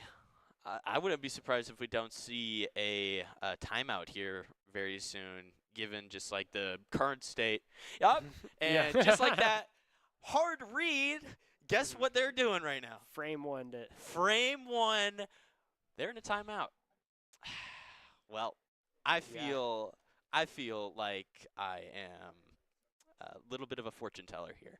And let me tell you how the rest of this game is going to go. 7-0, 8-0, 9-0, 10, 11, 12, 12-1, 12-2, 12-3, 12-4, timeout. 12-5, 12-6, 7, 8, 9, 10, 11, 13, 11. Am I a fortune teller? We'll find out here very soon. But it does make me wonder what exactly Boise State is doing right now that is allowing them to excel, like, in the way that they currently are, you know? They are holding these angles down, and you see the team coordination with it. Like, it's never just I'm in a risky spot for an easy pick. It's like, no, I'm in a risky spot for an easy pick, but I got two people to back me up if needed. You got the util ready, you got the guiding light from Sky, you got just the omen smokes, the paranoia Are you to back seeing what you I'm up. seeing? Is that a little bit of a sky zone in there? That could be a little interesting. We do see Rolling Rolling Thunder. Yeah. And with that, they are going to be able to take pretty clear control of this site. Takes Takes one. one. Trade one. Down A. We do see Showstopper was also expended there. A lot of util. Spike planted. Hunter's Fury coming out as well. 3 ults burned for the side of Colorado. I know exactly. 4 ults. Yeah, all 4. See the neural theft. Atlas Cypher. Last player standing. Just Amio. Gets 1. 37 HP. 2 opponents left. Ah, pre-fire. So, I can't read the future. Yeah. Where do I go from here? Pretending to read the future. Yeah, I mean, well, to Right be in fair, Vegas. I believe that they used 4 ults that round, if I'm correct. Yeah, that was 4 ults for the side of Colorado. They had to burn everything I to mean, win that round. If that's what it takes in order to take a round, that's not going to be exactly sustainable for all of the other rounds that it takes where you don't have your ults available. So either, I mean, it's a good start. Don't get me wrong, it's a good start, but where do you go from here? Yeah, the crazy thing is, if you saw the buy right now, there was a Guardian and a Bulldog on the side of Colorado, even after winning that round. You want to fight it? Cypher's going to hold them out off, and Astra is going to use the last ult for the Rams. Try and take control of this side. Daimyo going to take 2, Spike take 3, down B. 4. Enemy No remaining. ace though. No ace though. But it's okay because Sky's just there to trade out Daimyo. Make sure the last kill goes out. Yeah, geez, just, I guess he snuck through the Astra wall and they just weren't expecting it. But yeah, that just went from kind of an iffy round to Daimyo just knocking them all over. Yeah, absolutely. Dino held an absolutely crazy position there. Just able to get pick after pick after pick. Yep, there's where that cage is. 360! Yo! Got the jukes. My camera is destroyed. Gets one. Almost goes down, actually. Classics. Found my wire. Finds one trip. Doesn't see the other, though. So, I mean, there is still potential. Yep. We see this looks like a full save on the side of Colorado. Just some sheriffs and classics. See, Boise State's Omen using their ult here just for some intel. 3 players all outside of this A main. They're getting covered by every angle here. Daimyo gonna take 3, and it's gonna be all down to this Astra, who was able to get a good flank. Takes 1.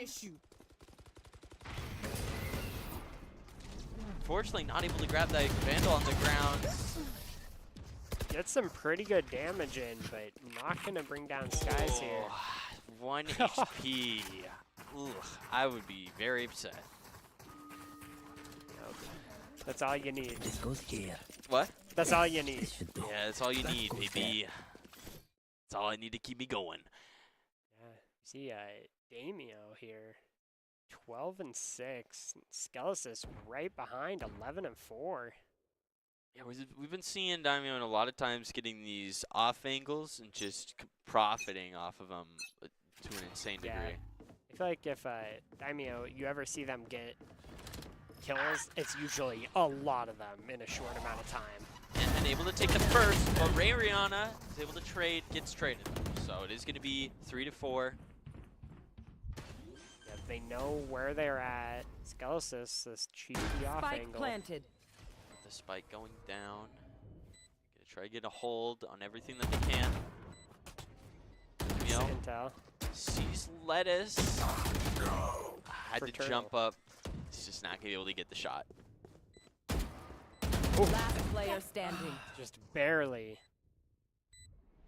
Skelesis knows where they're at, but they're playing very patient. Not Lettuce, though. Lettuce wants it. He got it.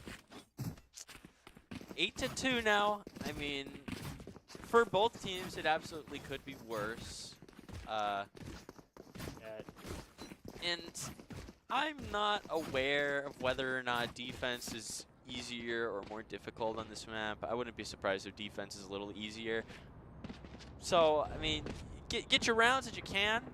But, I mean, 8 to 2 is definitely, I mean... We're nearing an urban myth, a legend, as it were, the Yeah. 9-3. Wow, my eyes are 9-3. We see the Bucky coming out. Love a good Bucky. And it's going to be, it looks like it's going to be the Rams trying to push up through mid here. A lot of tiles. Yeah, not really much. Actually, as I say that, gets some good damage. Gets them through the wall. Blind coming out. Oh, Mace, though, gonna get the kill. Manhen and Astra are both very low. Spike down mid. Getting very aggressive here. Ray Rihanna trying, and unfortunately just not able to find anyone. Last player standing. Lettuce. Skelesis picks up Lettuce, though. Will avenge Prestige here. 1 versus 2. Has Spike the planted.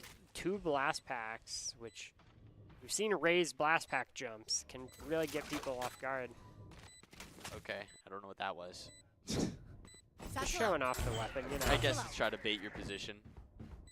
Oh, I see what they're doing, and I don't like it. I don't like it one bit. Both players going to be rotating all the way around. Listen, it's a very visually appealing map. They may as well check it out. Yeah, you mean you can hear the Boise State players. They're confused. Where are they at? See the paint shells. Oh, unable to find Manhen. Last I mean, round in a before the situation switch. like that, I think this map really excels, or that side specifically, there's so many angles that you can be hiding behind, so it's really difficult once a plant goes down, especially in a 1v2, so and you can't put too much on it. Yeah. Sky's once again with another Bucky as well, by the way. Now the question is, do you try and win this round and go 9-3, or is it a tactical loss? Tactical loss? I mean, that's how I describe it if I lose this round. It's all tactical. All part of the plan. So prepared with the setup. Going to be attempting to push through. You want to fight it? You see the Astra coming up, Ooh, gets one, gets two. Spike down B. and we'll go down in a blaze of glory. Absolutely spammed. But Stop. it will take two. That's pretty big. Takes two. One had Showstopper, Yeah. and the other, that basically burned all of Astro Wall. Samuel also able to take out Lettuce. Lettuce has been shown to be a very strong member of the Rams, so taking him out is going to be huge here. Leaving just Gombi as well as Rice. I know exactly where Neural you theft. are. As well as Viper's Pit is down. This could be a little bit big for them with that ult going out. Both able to be pushing the site. Plant will go down. Spike planted. And Enemy remaining. It's one. Sends out the guiding light. Knows where they're at. Reach has a lot of wiggle room here. Gets the flank, but not going to be enough. And Skelisys will bring him down, bringing this to 9-3. oh, Skelisys specifically will be bringing this Skelis is around. going to clutch up the 1v1. Let's go. There were no other players, you know. It's always up to Skelis to clutch, you know. There was no one else on that side. Yeah, I don't know. Skelisys cleared it. Is this false footage? What is this? I clearly remember Skelis being in a 1v2 here. Yeah. No, this is right. No, that's some kind of messed up footage. I don't know who that other guy is. Hayden, I hate to admit it. I think I might be going a little bit insane. Going? Wow, look at these shirts. That one's got a cat on it. Yeah, big fan of the cat tee. The Golden Gate Bridge. Is that a scuttle crab?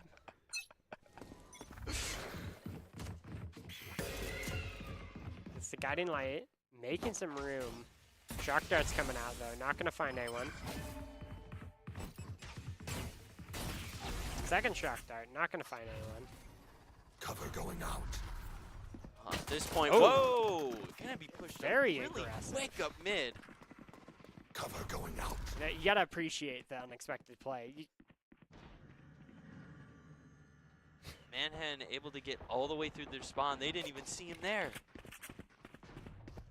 Mace as well, just holding these really strong angles, able to take out Skies, gonna turn this into a 4v4.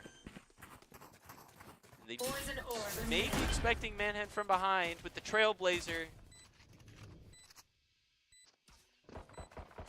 Rayrion's got to hold off two here. Able to take, if you can take out Mace, I'd consider that a win. The Molly. Gets one, yep. Prestige able to take out Manhen. Two. It's all up to Rayriana. Right click. Enemy remaining. That's what I'm talking about. Going for the knife, and we'll find it. Resident Evil. You see Boise State regressing to get those knife kills. I mean, we've seen that a lot with them. Tactical. Yeah, because I mean, in this case, I think it is tactical. After you right click 4 times and you don't hit anything with it. What did I say? I don't believe it's like Counter-Strike, right? You don't get extra money for. No, like, you knife. don't. It's just a flex. Yeah. That'd be an interesting mechanic if they brought that into this.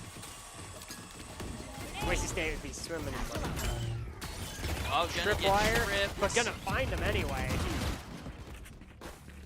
It's gonna be those Cypher trips. Always dangerous. Were those trips layered over each other? Not sure. Because there's another That'd be one. a little weird if it was. I can see it though. Guiding Light makes a space here. Daimyo pushing up. Prestige actually picks up. One Lettuce. enemy remaining. It's gonna Last turn to player 1v1. standing. Aries. Prestige does have a guardian. Could be bit. Hello. And Lettuce for Turtle. We'll find Prestige there. I mean, I said it before. I'll say it again. I mean, Daimyo, of course, and Skelis, they're doing really well in terms of the KDA, but I also think we need to recognize that Lettuce is going absolutely absurd. Kind of, yeah, he's, in terms of his team, he's been doing the most. Yeah. He's been playing not a lot of lurking. He's just getting direct 1v1s, and he's winning. See a risky buy by Boise State here. Kind of forcing up.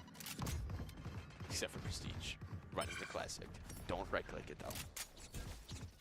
So you're just not believing hard enough. With the nade to attempt, wait. Oh, Okay. Ruriana picks up Mace.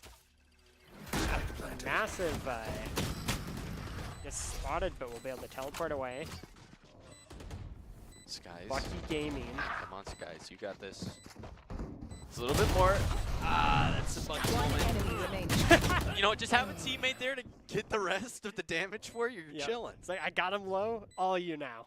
Yep, Gombi is now left with just, 33 HP. That's going to be an easy shot. Yeah. Thrifty coming out. Bucky Gaming. It's not going to show in terms of the KDA, but I'm pretty sure that Skies Bucky was a game changer for that round. Oh, yeah. A Bucky and a Classic versus two Phantoms. Who wins? Who wins? Let me tell you. His name starts with a B and it ends with an Ucky. And let me tell you, it's not Blucky. It's Bucky. Here we Is are. that called the Striped Tiger? I believe so. Sick. Be weird if the tiger wasn't striped, though, admittedly. That's it. Unstripes your tiger. The unstriped tiger. Skelis and Skies. Oh. Wait. Anhen going crazy with the Sheriff. Just like that, it's suddenly going to be a 3v2. Colorado, we've seen their Sheriff gameplay is actually pretty crazy. Know Oh. generally where they're at. This could be big here. No. Oh. You're not going to do it. They got their AirPods No in. way. There's no way. One enemy One? remaining. You know what? You know what? You take one. What? Oh. Okay, okay. Okay. No, it's fine. It's fine. I respect it. I respect it. But, I mean, at the same time, you have left Raze with 4 HP. That is a little too close. Ooh. I'm like just think- waiting. It's like someone's gonna turn around, right? I think if you're going to do something like that, you got to hit them with a blind. And that way it scares them really bad, you know? You know, you blind them, so like you can't see where the knife is coming from, and then that gives you the opportunity to go for the second. Could be cute. Listen, when you got the dual kunais, you gotta show them off as much as possible. Showstopper coming out. I've got your trail. Showstopper and a paranoia. And Spike Skies with a down, Bucky B. and a dream. Gombi is able to take out Oh. 2. And we're looking at a 2v3 situation. It is match point though. Poison's off. Yep, this kind of all or nothing for Colorado State. You know, lead Rice Oh. with 1 HP. remaining. Hello. Ruriana though, lining them up, knocking them down. Me and Rice is not in a great position right now. Can just leave Boise State to rotate over to A. Last player Playing a standing. dangerous game, my man. Why are you doing that? Why are you jumping around with the Oh, and Skelesis will pick up the Attackers last kill. win. That'll be map 1 for Boise State. Next, going to Bind. 13-4. Very, very strong. I don't know if that was just because of Boise State's really strong defense or, you know, just I mean, we saw their offense was still just as impressive. their offense was very strong. let me ask you something. You have a situation where you see two people in front of you and you have a knife. Are you going for it, or are you taking the gun out and just getting the easy 2K? Listen, for me, just getting a double kill is something, so. But think of the mental aspect to it. You get a True. knife out, and there's two players left right next to each other. How do you think you feel after that? How do you feel? Me True. You personally? saw the breach do the 180 of the second. Me personally, in a situation like that, that is going to mess me up for the rest of the game. All right? These players are stronger than I am, or will ever be. I get knifed in that situation, I'm going. Yeah, just right off. But me personally, in that situation, I'm going for the knife. Yeah. Yeah. That looks like our next map might actually be Ascent here. Yeah, it's going to be. No, I think that's wrong. I think we're going to bind, if I'm hearing correctly, and it is going to be Colorado on defense first. Okay. Maybe I'm wrong. Yeah, But we've seen Boise State play a pretty mean bind. they have played a very mean bind, and I've been told I am so right for that. I know my stuff. How does he do it? Fortune teller. Yeah, I was right all along. You just couldn't see it. Well, I mean, in terms of bind is my favorite map personally. I'm a big bind fan. Bind's a great map. I think that's something we both can agree on.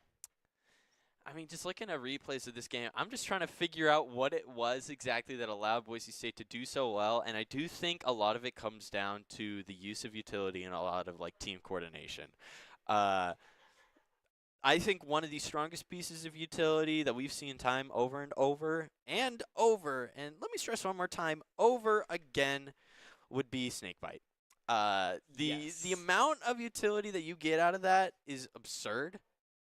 It's just being able to just shoot somewhere and just I think the term is weakening them, so they're just 2-shot instead of being 4. It's wild. Yeah. I mean, like, I think one of the best examples of teamwork that we've seen from this is that Bucky play where they just get them low and then the classic finishes them off. Like, they won a thrifty off that pretty much. There was a couple other kills on as well, but like that was the main push. And just being able to shut that down with a Bucky and a classic. Yeah, I saw that coming. I thought he was going to get a lot more than one there at that moment. But, I mean, you can't be too upset with that. Getting able to get one with ult is not bad. And they were able to get the win with that. Yeah. We see here, we've seen Colorado State was actually pretty good with these sheriffs. Oh, though. yeah, absolutely. They were pretty scary with them. Yeah, I mean, just getting a lot of their kills were with the sheriffs, I felt like. So you could never be you can't really take these one-on-one fights sometimes because the threat of them just one-shotting you is pretty high. I've noticed, haven't seen any Outlaws. No, Outlaw's tricky. Outlaw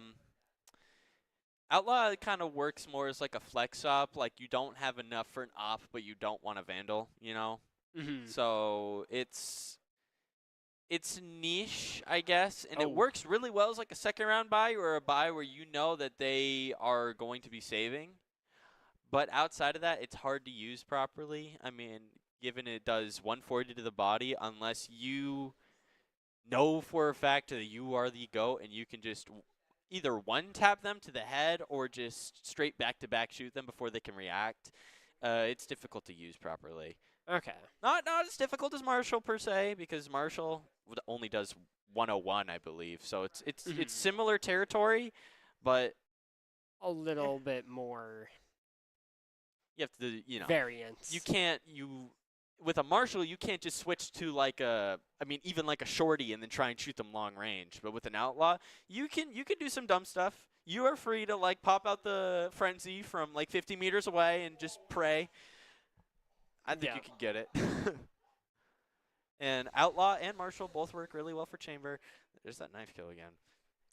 I Was that 2? I think That was I 2 swear there knife was a third. kills. Maybe I'm wrong. I don't know. Boise State is. They went for the third.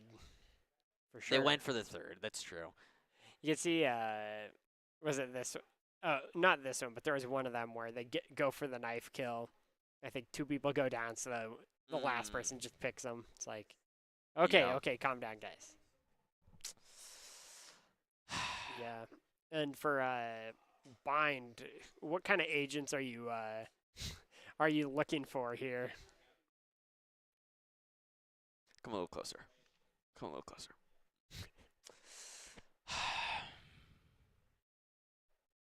Yoru. Yoru? I never would have guessed. Yeah, you never would have guessed. I mean, I love Yoru on this map specifically. Cypher is also very strong. We've seen a lot of... Speaking of agents. Yeah, Brim, Sky, Gecko standard. We're not going to see Yoru. I'm going to say it now. Everyone is too... I'm not going to say what I want to say. Everyone picks Raze. On like almost every map except for maybe Breeze, we're going to be seeing a Raze, which I think is a little unfortunate. But, hey, you play to what works. Don't tease me like that. Yeah. You're too jaded at this I'm point. too jaded for this, yeah. Especially when you've already got 2 of the most standard picks for, you know, duelists in the game. It's what a really, shocker. at this point, like, what do you have? A Raze. How original. I am a big, huge fan of doing, like, the unexpected picks or unexpected maps. It doesn't just have to be agents. I love doing maps that usually don't see the light of day, or just, you know, characters that you don't see a lot in the professional play. I'm a big fan of that. You know, that explains Sunset. That is definitely in the light of day. I think Sunset's a little different because it's... I think it's become a little conventional. I'm talking like... I mean, I know it's not in rotation right now, but I'm talking like a fracture, you know? Something like that. I straight up forgot that map existed. Just you wait. May 16th. I'm throwing out a random date. I don't know when it's coming back. I hope it's soon, though. I love fracture. You're already been predicting the future. I love maps where you can throw out niche strategies or, like, you know, niche characters, and it just works, you know? Stuff like that, I'm a big fan of. I find myself in a lot of the games that I play, I am often playing the characters that are usually not considered very good, but very fun to play, and that is Yoru to a T. There's a lot of characters like, you know, in terms of characters or controllers, Harbor, Initiators, it can go... I don't know. I think a lot of the Initiators get used pretty evenly. If I had to say one, though, it would probably be Fade. Sentinels, Deadlock. I was a big fan of that Deadlock coming out. Fortunately, underperformed a little bit just because, you know, it's hard to utilize properly. But if someone takes the time to figure out how it works, I think it can go absolutely crazy. Yeah. Yeah, that also brings up a good point. I feel like we haven't seen Fade in a long time here. Yeah. Just falling out from the dominant Skies and Damio get these kills, clean out E-site completely. And we actually see a TP to A site after they take Spike site. down A. Manhen able to take out one, leave it in a 3v4. All 3 holding onto the spike right now. Does not seem like the plan worked out as well as they wanted it to. Guiding lights. Oh, whoa, hello. Lettuce able to take out 2 with the Sheriff. Spike down Gonna be a 1v2 here. They know Gombi's one shot. Come on, he's one shot, please! Ah! Give me my water. I need a drink. While Dallin's recuperating from that. They know he's one shot. You don't need to go for the headshot. Please. Just consider how much damage he has taken and go off of that. I mean, maybe they didn't know. That was a daring play on Boise State's side. They took B side. Yeah, it was really But I interesting. think they expected the rotate. I think there's a little bit of, you know, I think overthinking is something that happens a lot. They're like, oh, I'm going to go through the TP, and they're going to instantly rotate, but then they're going to come back, and it's just going to be like the straight-up waiting there the whole time. Just waiting. Lettuce able to take out another one with Sheriff. Lettuce is very scary with that. Luckily, they do see the second trip. See the dog coming out here, clearing some ground. Toxin screen down. Ruriana, good smoke. Lettuce is here. And with You two notice Bulldogs. Go ahead. Lettuce swapping to a duelist here, kind of. Wingman's planting. Don't know if that's planned or if, you know, Lettuce has been playing pretty well. So maybe they're just like doubling down on that. Prestige tries. Oh, able to find Lettuce. Player standing. Get some good damage onto Brim. Ah, It yeah. will Little be bit of heal, healed though. up. Could catch him off guard. Good damage on both them. Picks up the Bulldog, gets one, and finds the other. Don't even Prestige try with me. the 4K and the spike. I mean, really Ooh. good timing there on that. I mean, I don't know if he knew, again, like level of overthinking stuff of just like, I don't know if he knew that they were healing I at think that he exact could- moment. Can allies see or enemies see the ring? They don't see the radius of like the green, but like they can see people being healed, you know, like the green off of like the aura around a player, but outside of that, it's hard to identify. Okay, yeah. In that case, I mean, that was just really good timing at the bare Very well minimum. timed, absolutely. Guiding light. Clearing out short here.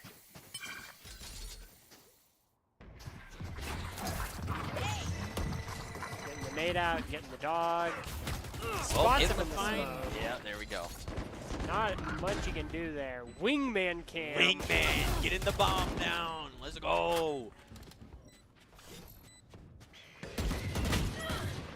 With another flash, not able to find man. Okay, able to get Splitting their damage a Enemy little bit. remaining. My ult's Will ready. pick up the kill in the end. And Skelesis picks up Mace to finish the round. That happened very quickly. Yeah, that was just a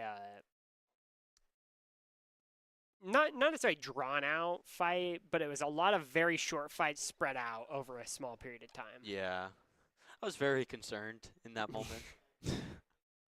I know we had a gun advantage, but at the same time, you're going into a 2v1, and that's not something you usually want to be doing. We see Skelesis might be trying to do some sort of lineup here with the Mosh. Never mind. I've Thought got about your it. trail. we see Oh, Lettuce. guys. I think the Rams recognize that Lettuce is very scary and should be playing duelist There's right another. now. He's been consistently getting 1 to 2. Wingman cam. Let's go. Let's go, Wingman. Time. Seems very consistent that Lettuce is able to get 1 or 2 kills every round. Down you go. Daimyo able to take 1. Whoa. Gets let's, the intel, and let's then, not repeat that. Let's not do that. unless One Prestige Let's not. gets one. Let's stop peeking. Let's stop peeking. Let's stop doing Lettuce. that. Got the point-and-click adventure here for Lettuce. We are forgetting one of the docs keys of the game. I think it got removed by my own, which, don't get me wrong, is very important. Don't trust the right click. But it's don't ego peek the op. Just don't do it. Just don't do it. What about trusting the right click on the op? What are you talking about? Get this man. Get this man off of Mike. No. I don't know. It's ego peeking with the op. Very, very risky. Not a lot of reward. You know, usually Not when you're playing Jet. Not when you're playing Jet. They got that get out of jail free card if they get the pick off you, or even if they miss the shot. We're Yeah. gonna be seeing that here again if they are foolish enough Get to a peek play long. inside. Deadly off angles. We see the There Gecko we go. coming out. No, I believe they know where Lettuce is, but did not detain them. Prestige actually picks up Lettuce though. Wingman. Where is everyone? Neural theft coming out. You need to find somewhere to move. Second scan as well. One Daimyo enemy picks remaining. up one. They know where last is relatively. And Skelesis with a nice headshot. You want more? Clean that up.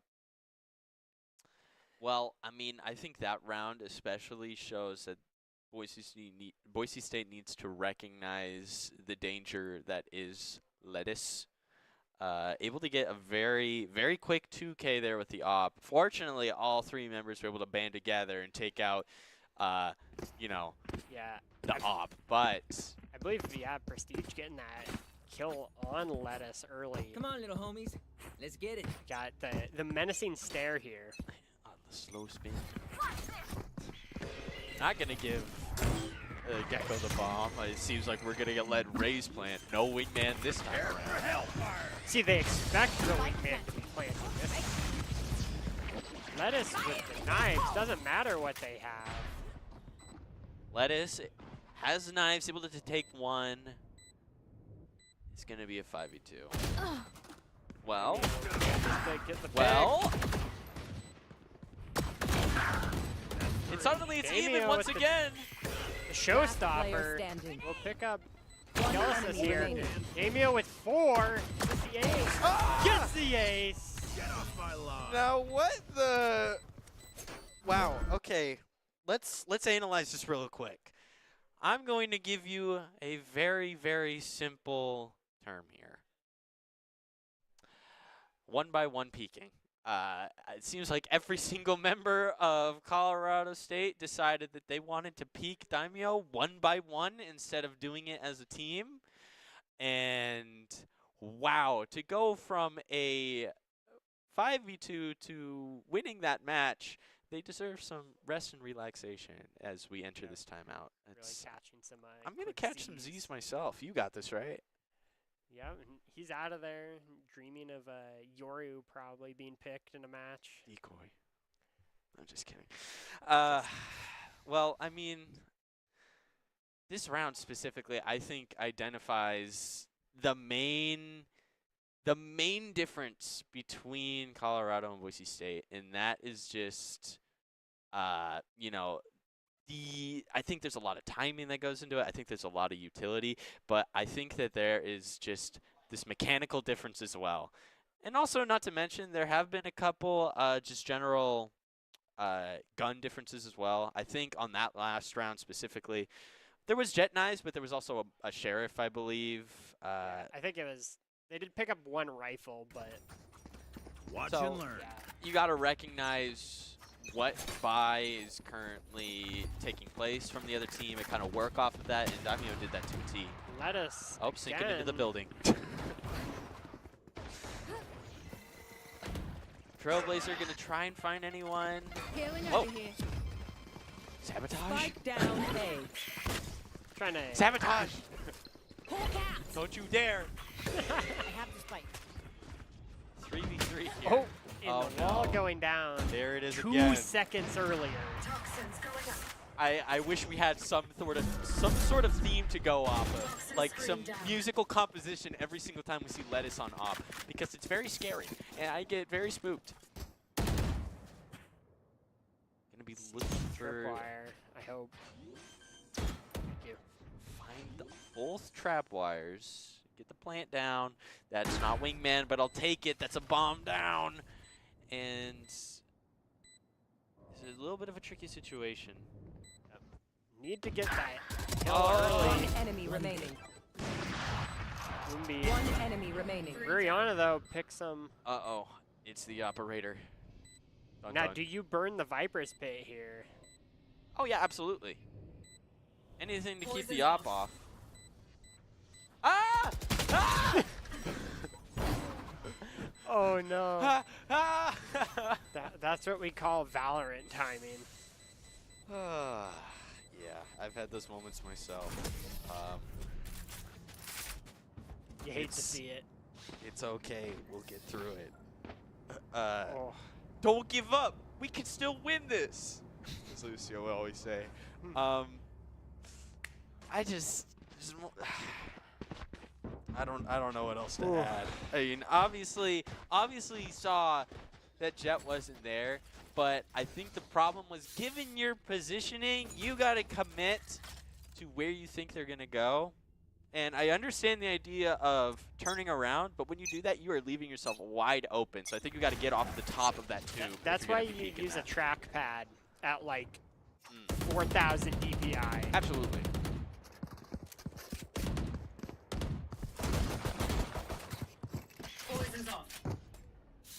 Boise State is going to lose one raise. It's going to end up being a 5v4, but Good free fire. I've got have your a Viper's trail. Pit and Seekers. Wingman's gonna Let's plant see, spike. wingman. Wingman. Gonna get that. Gonna get There that they spike go. down. There we go. Yeah. There we go. You'll love to see it. Colorado, although still being up Right one here. player, they do have to go against a Thrash, which could be a huge problem. Can I just point Oh, out yeah. that Monster charm on on the the loose. Vandal? Thrash is gonna go out. Oh, Gonna see Thrash. two. Gonna tag two. Daimyo gonna be able to trade off of that. It's just gonna be able to let us with the op once again, as always. yeah. And as the clock is ticking down, I At this believe point, yeah, I Lettuce- think you go for it. Take out that op. Right click. player Right clicks. What do I keep saying? And then It's up there Lettuce for a does reason. go down though. Those Lettuce does go doubters down. will never believe me. They say, "Oh Gun no, here. I tried right click. It worked. It don't. It don't work." It worked for Lettuce. Show me that clip again, please. I don't know. Maybe it's just you specifically who I'm talking to and not the other player, you know? You specifically, it does not work for. But for them, yeah, it'll work. But for you, don't try and right click. Two different players there, by the way. Both tried to right click, both failed. The right click Don't giveth trust and the it right click. taketh, but it mostly Mosh taketh. pit. With the mosh pit going out, probably throwing behind triple. Oh, the molly. That's going to take out Mace. That was a very well placed mosh, by the way. I thought it was behind triple, but it was through the ceiling hole. Shout out Orbital Wingman. strike. Getting that bomb down once more. The molly. Smoke's down. Oh, the util. Oh, Ooh, that was very close timing. paint shells.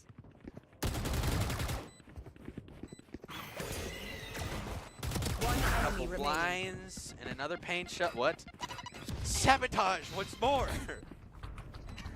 I don't know what's going on here. Right click. Oh no. Okay. Gets the knife. Let's keep Okay. the knife count. Listen, Rice didn't right click and they got him. Is there a connection? Coincidence? I think not. Sabotage. Very well placed paint shell. I don't know.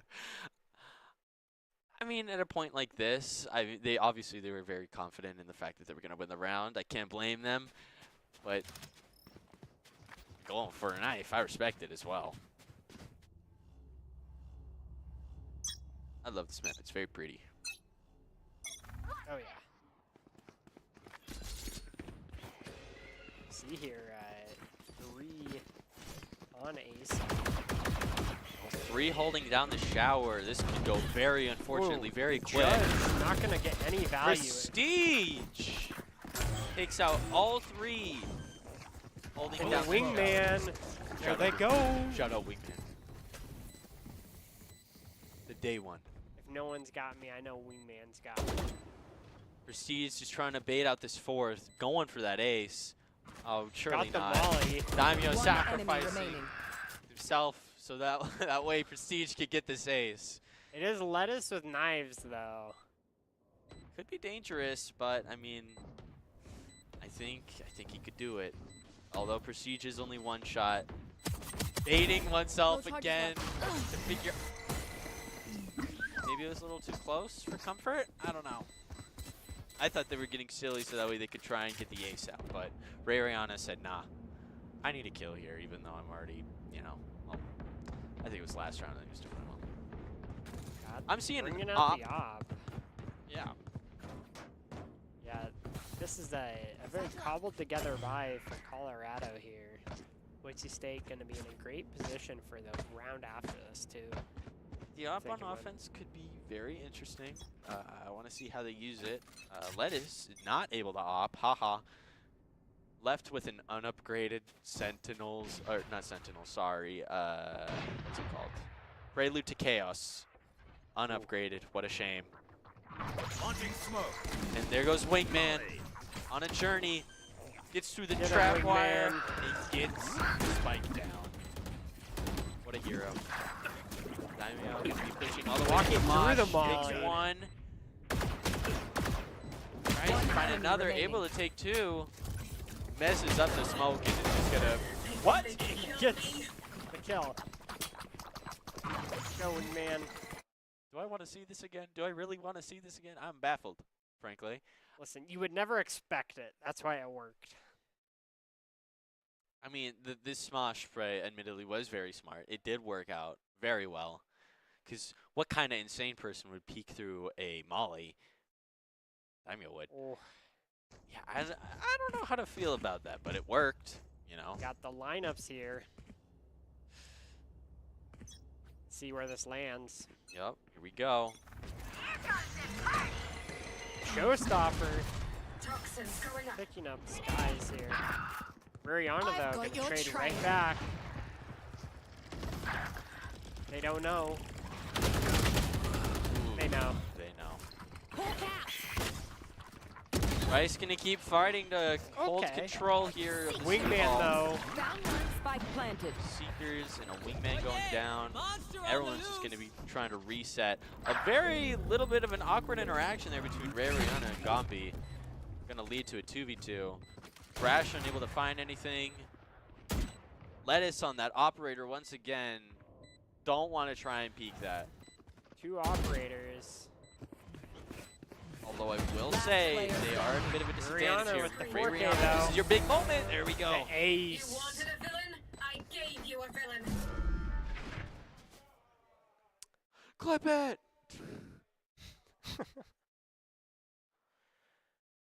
I think, yeah, I mean, in a moment like this, although it was a 2v2, Skies is one shot, and I think, or not Skies, Sky, singular, aka Rice, is one shot.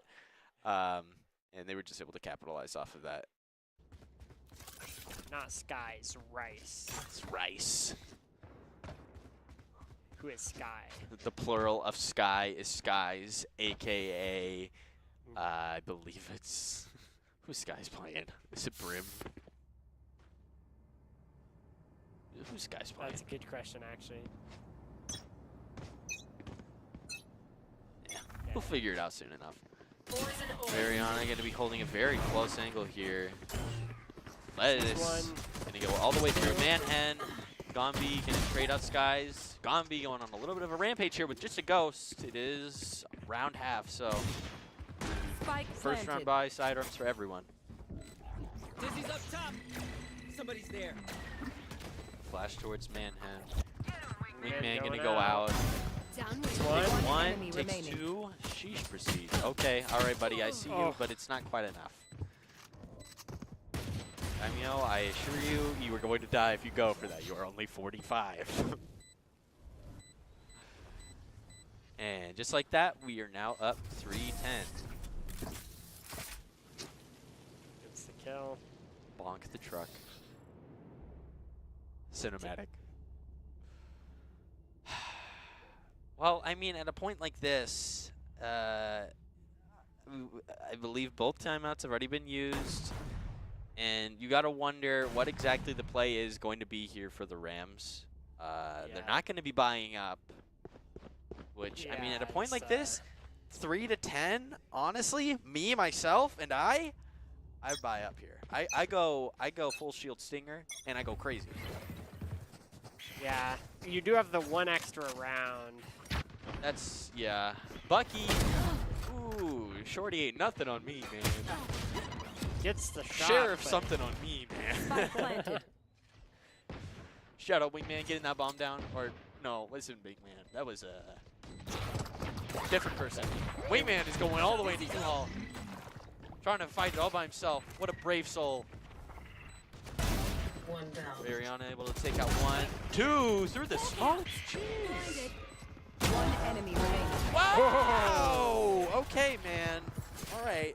I know you were like that, but I didn't know you were like that. That was, jeez. insane headshots there. Wingman going all out. Shout out Wingman. The realest one I know. Being Yeah, Ririana just kind of Bonk. walks in there. Dink, donk. It's that simple. It's how you play the game. You just click heads and you win. 3-11. Colorado gonna feel very forced to buy up here. They can't afford to lose too many rounds here. Out the bird, gets a blind. If they can get the that lettuce, shot. that'll be so huge. Whoa! 3 there. A lot of people low, but they will be healed. Oh, lettuce actually does go down. Oh, you're kidding. Oh, you're kidding. Oh, you're just gonna let him get away with that? Spike down Just A. like that? One No, enemy surely remaining. not. All right. The buck. That's why I love Bucky. Bucky just allows you to do stuff like that. Trailblazer gonna stand there. Very strong, very powerful. Prestige, though. Oh, that Bucky. I don't know if That they were Bucky. completely blind or if they just held their fire for a second. Yeah, I but think they were blind, and they kind of assumed that Cypher, or not Cypher, Raze just cleared it for everyone else when that evidently was not the Listen, case. you give it a half glance. That's fine enough. Yeah. Well, I mean, match point here. See it once again. Yeah, we got Showstopper and Jellyfish. Never doubt the power of neural theft, though. That could change the Oh, game. like Neural Theft with the second ping now is actually pretty strong. I remember only doing the one. The blind. I'm hallucinating this entire match. Spike down. Attacker spawn. Gets him in the corner. One enemy remaining. And it will just be one, but that one is lettuce. And if my eyes don't deceive me, it looks like we're going for the knife once more. But They have the man's spike. not able to get that. Oh, yep. The All right, you get Bucky. this though. You get this though. No, One you're enemy gonna remaining. die. You're gonna die, obviously. So I mean, at a point like this, you still have to get bombed. But what if? Real- No. Lettuce is very aware. Lettuce is very aware. They don't know. I've said it many times. Lettuce is scary. I feel like everyone's underestimating this player. The spike sites. Lettuce, very, very aware, and that round shows it. Just completely 180. He's like, no. He's like, they're coming from this He's side. behind me, isn't he? He's behind me. He's right behind me, isn't he? Yeah. I don't know. Lettuce. Jeez, he's going crazy. And unfortunately, since he's on offense now, he can't be open like he used to.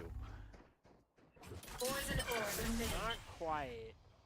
A little bit of a gap smoke here could be huge. With the Trailblazer, Snake Bite, Oh, gonna find Skelesis. Manhattan might be able to capitalize off of that. Oh, that's gonna be huge. Sending trash. Skelesis is right behind you, isn't he? Yeah. Yeah, he is. One enemy remaining. oh, Get out of the my way. prestige. No, Spike no, down, here we go. B. It's Lettuce. Got the knives out. It is absolutely losable here. I don't think we should be going for knives again. Gets Oh. the shots. No, he's Knows their low. position. One knife left. See ya. You're not that guy. I'm sorry to tell you. You're not him. Blocking sight.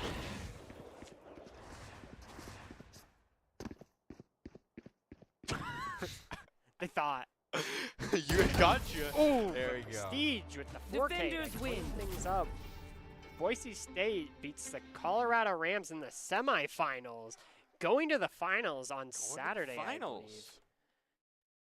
Yeah, we see them here celebrating, fist bumps all around, bringing it all the way. All the way. We didn't even have to go to the icebox. It was a clean 2-0. I mean, I believe, what was the final score of that last match? I believe it was 13-4. 13-4? Then both games were both 13-4. Not, I mean, there's plenty of wiggle room, and they just kind of rolled right through. I mean, any final thoughts you have after a game like that? And just Boise State's teamwork utility has been insane. Like, I think we mentioned that before, but that just seems why they're so strong. They're never fighting by themselves, or at least without the available util of a teammate, and it just shows time and time again. Well, I mean, after something like that, we will see you again very soon for the finals match. Check this out. We'll see. You got top 5 already? I don't know. So, I mean, good game, everybody. And, I mean, hey, we'll see you very soon. Finals match, NEC versus Nevada is what I hear. Very soon. Here is your top 5 plays. Bye-bye. Going to be attempting to push through. You want to fight it? Easy bait. Ooh, gets 1, gets 2. Spike down. 8 shells, able to dodge. They get taken out. Ooh, gets the decay on both of them. Ruriana gets them Another walking one. through the ball. Takes 1. Tries to find another, able to take 2. Messes up the smoke. Oh, Lettuce actually does go down. Oh, you're kidding. Oh, you're kidding. Oh, you're just going to let him get away with that? Spike down. Slick like that? No, surely not. All right. Ariana able to take out 1, 2 through the smoke. Jeez. One enemy remaining. Wow. Okay.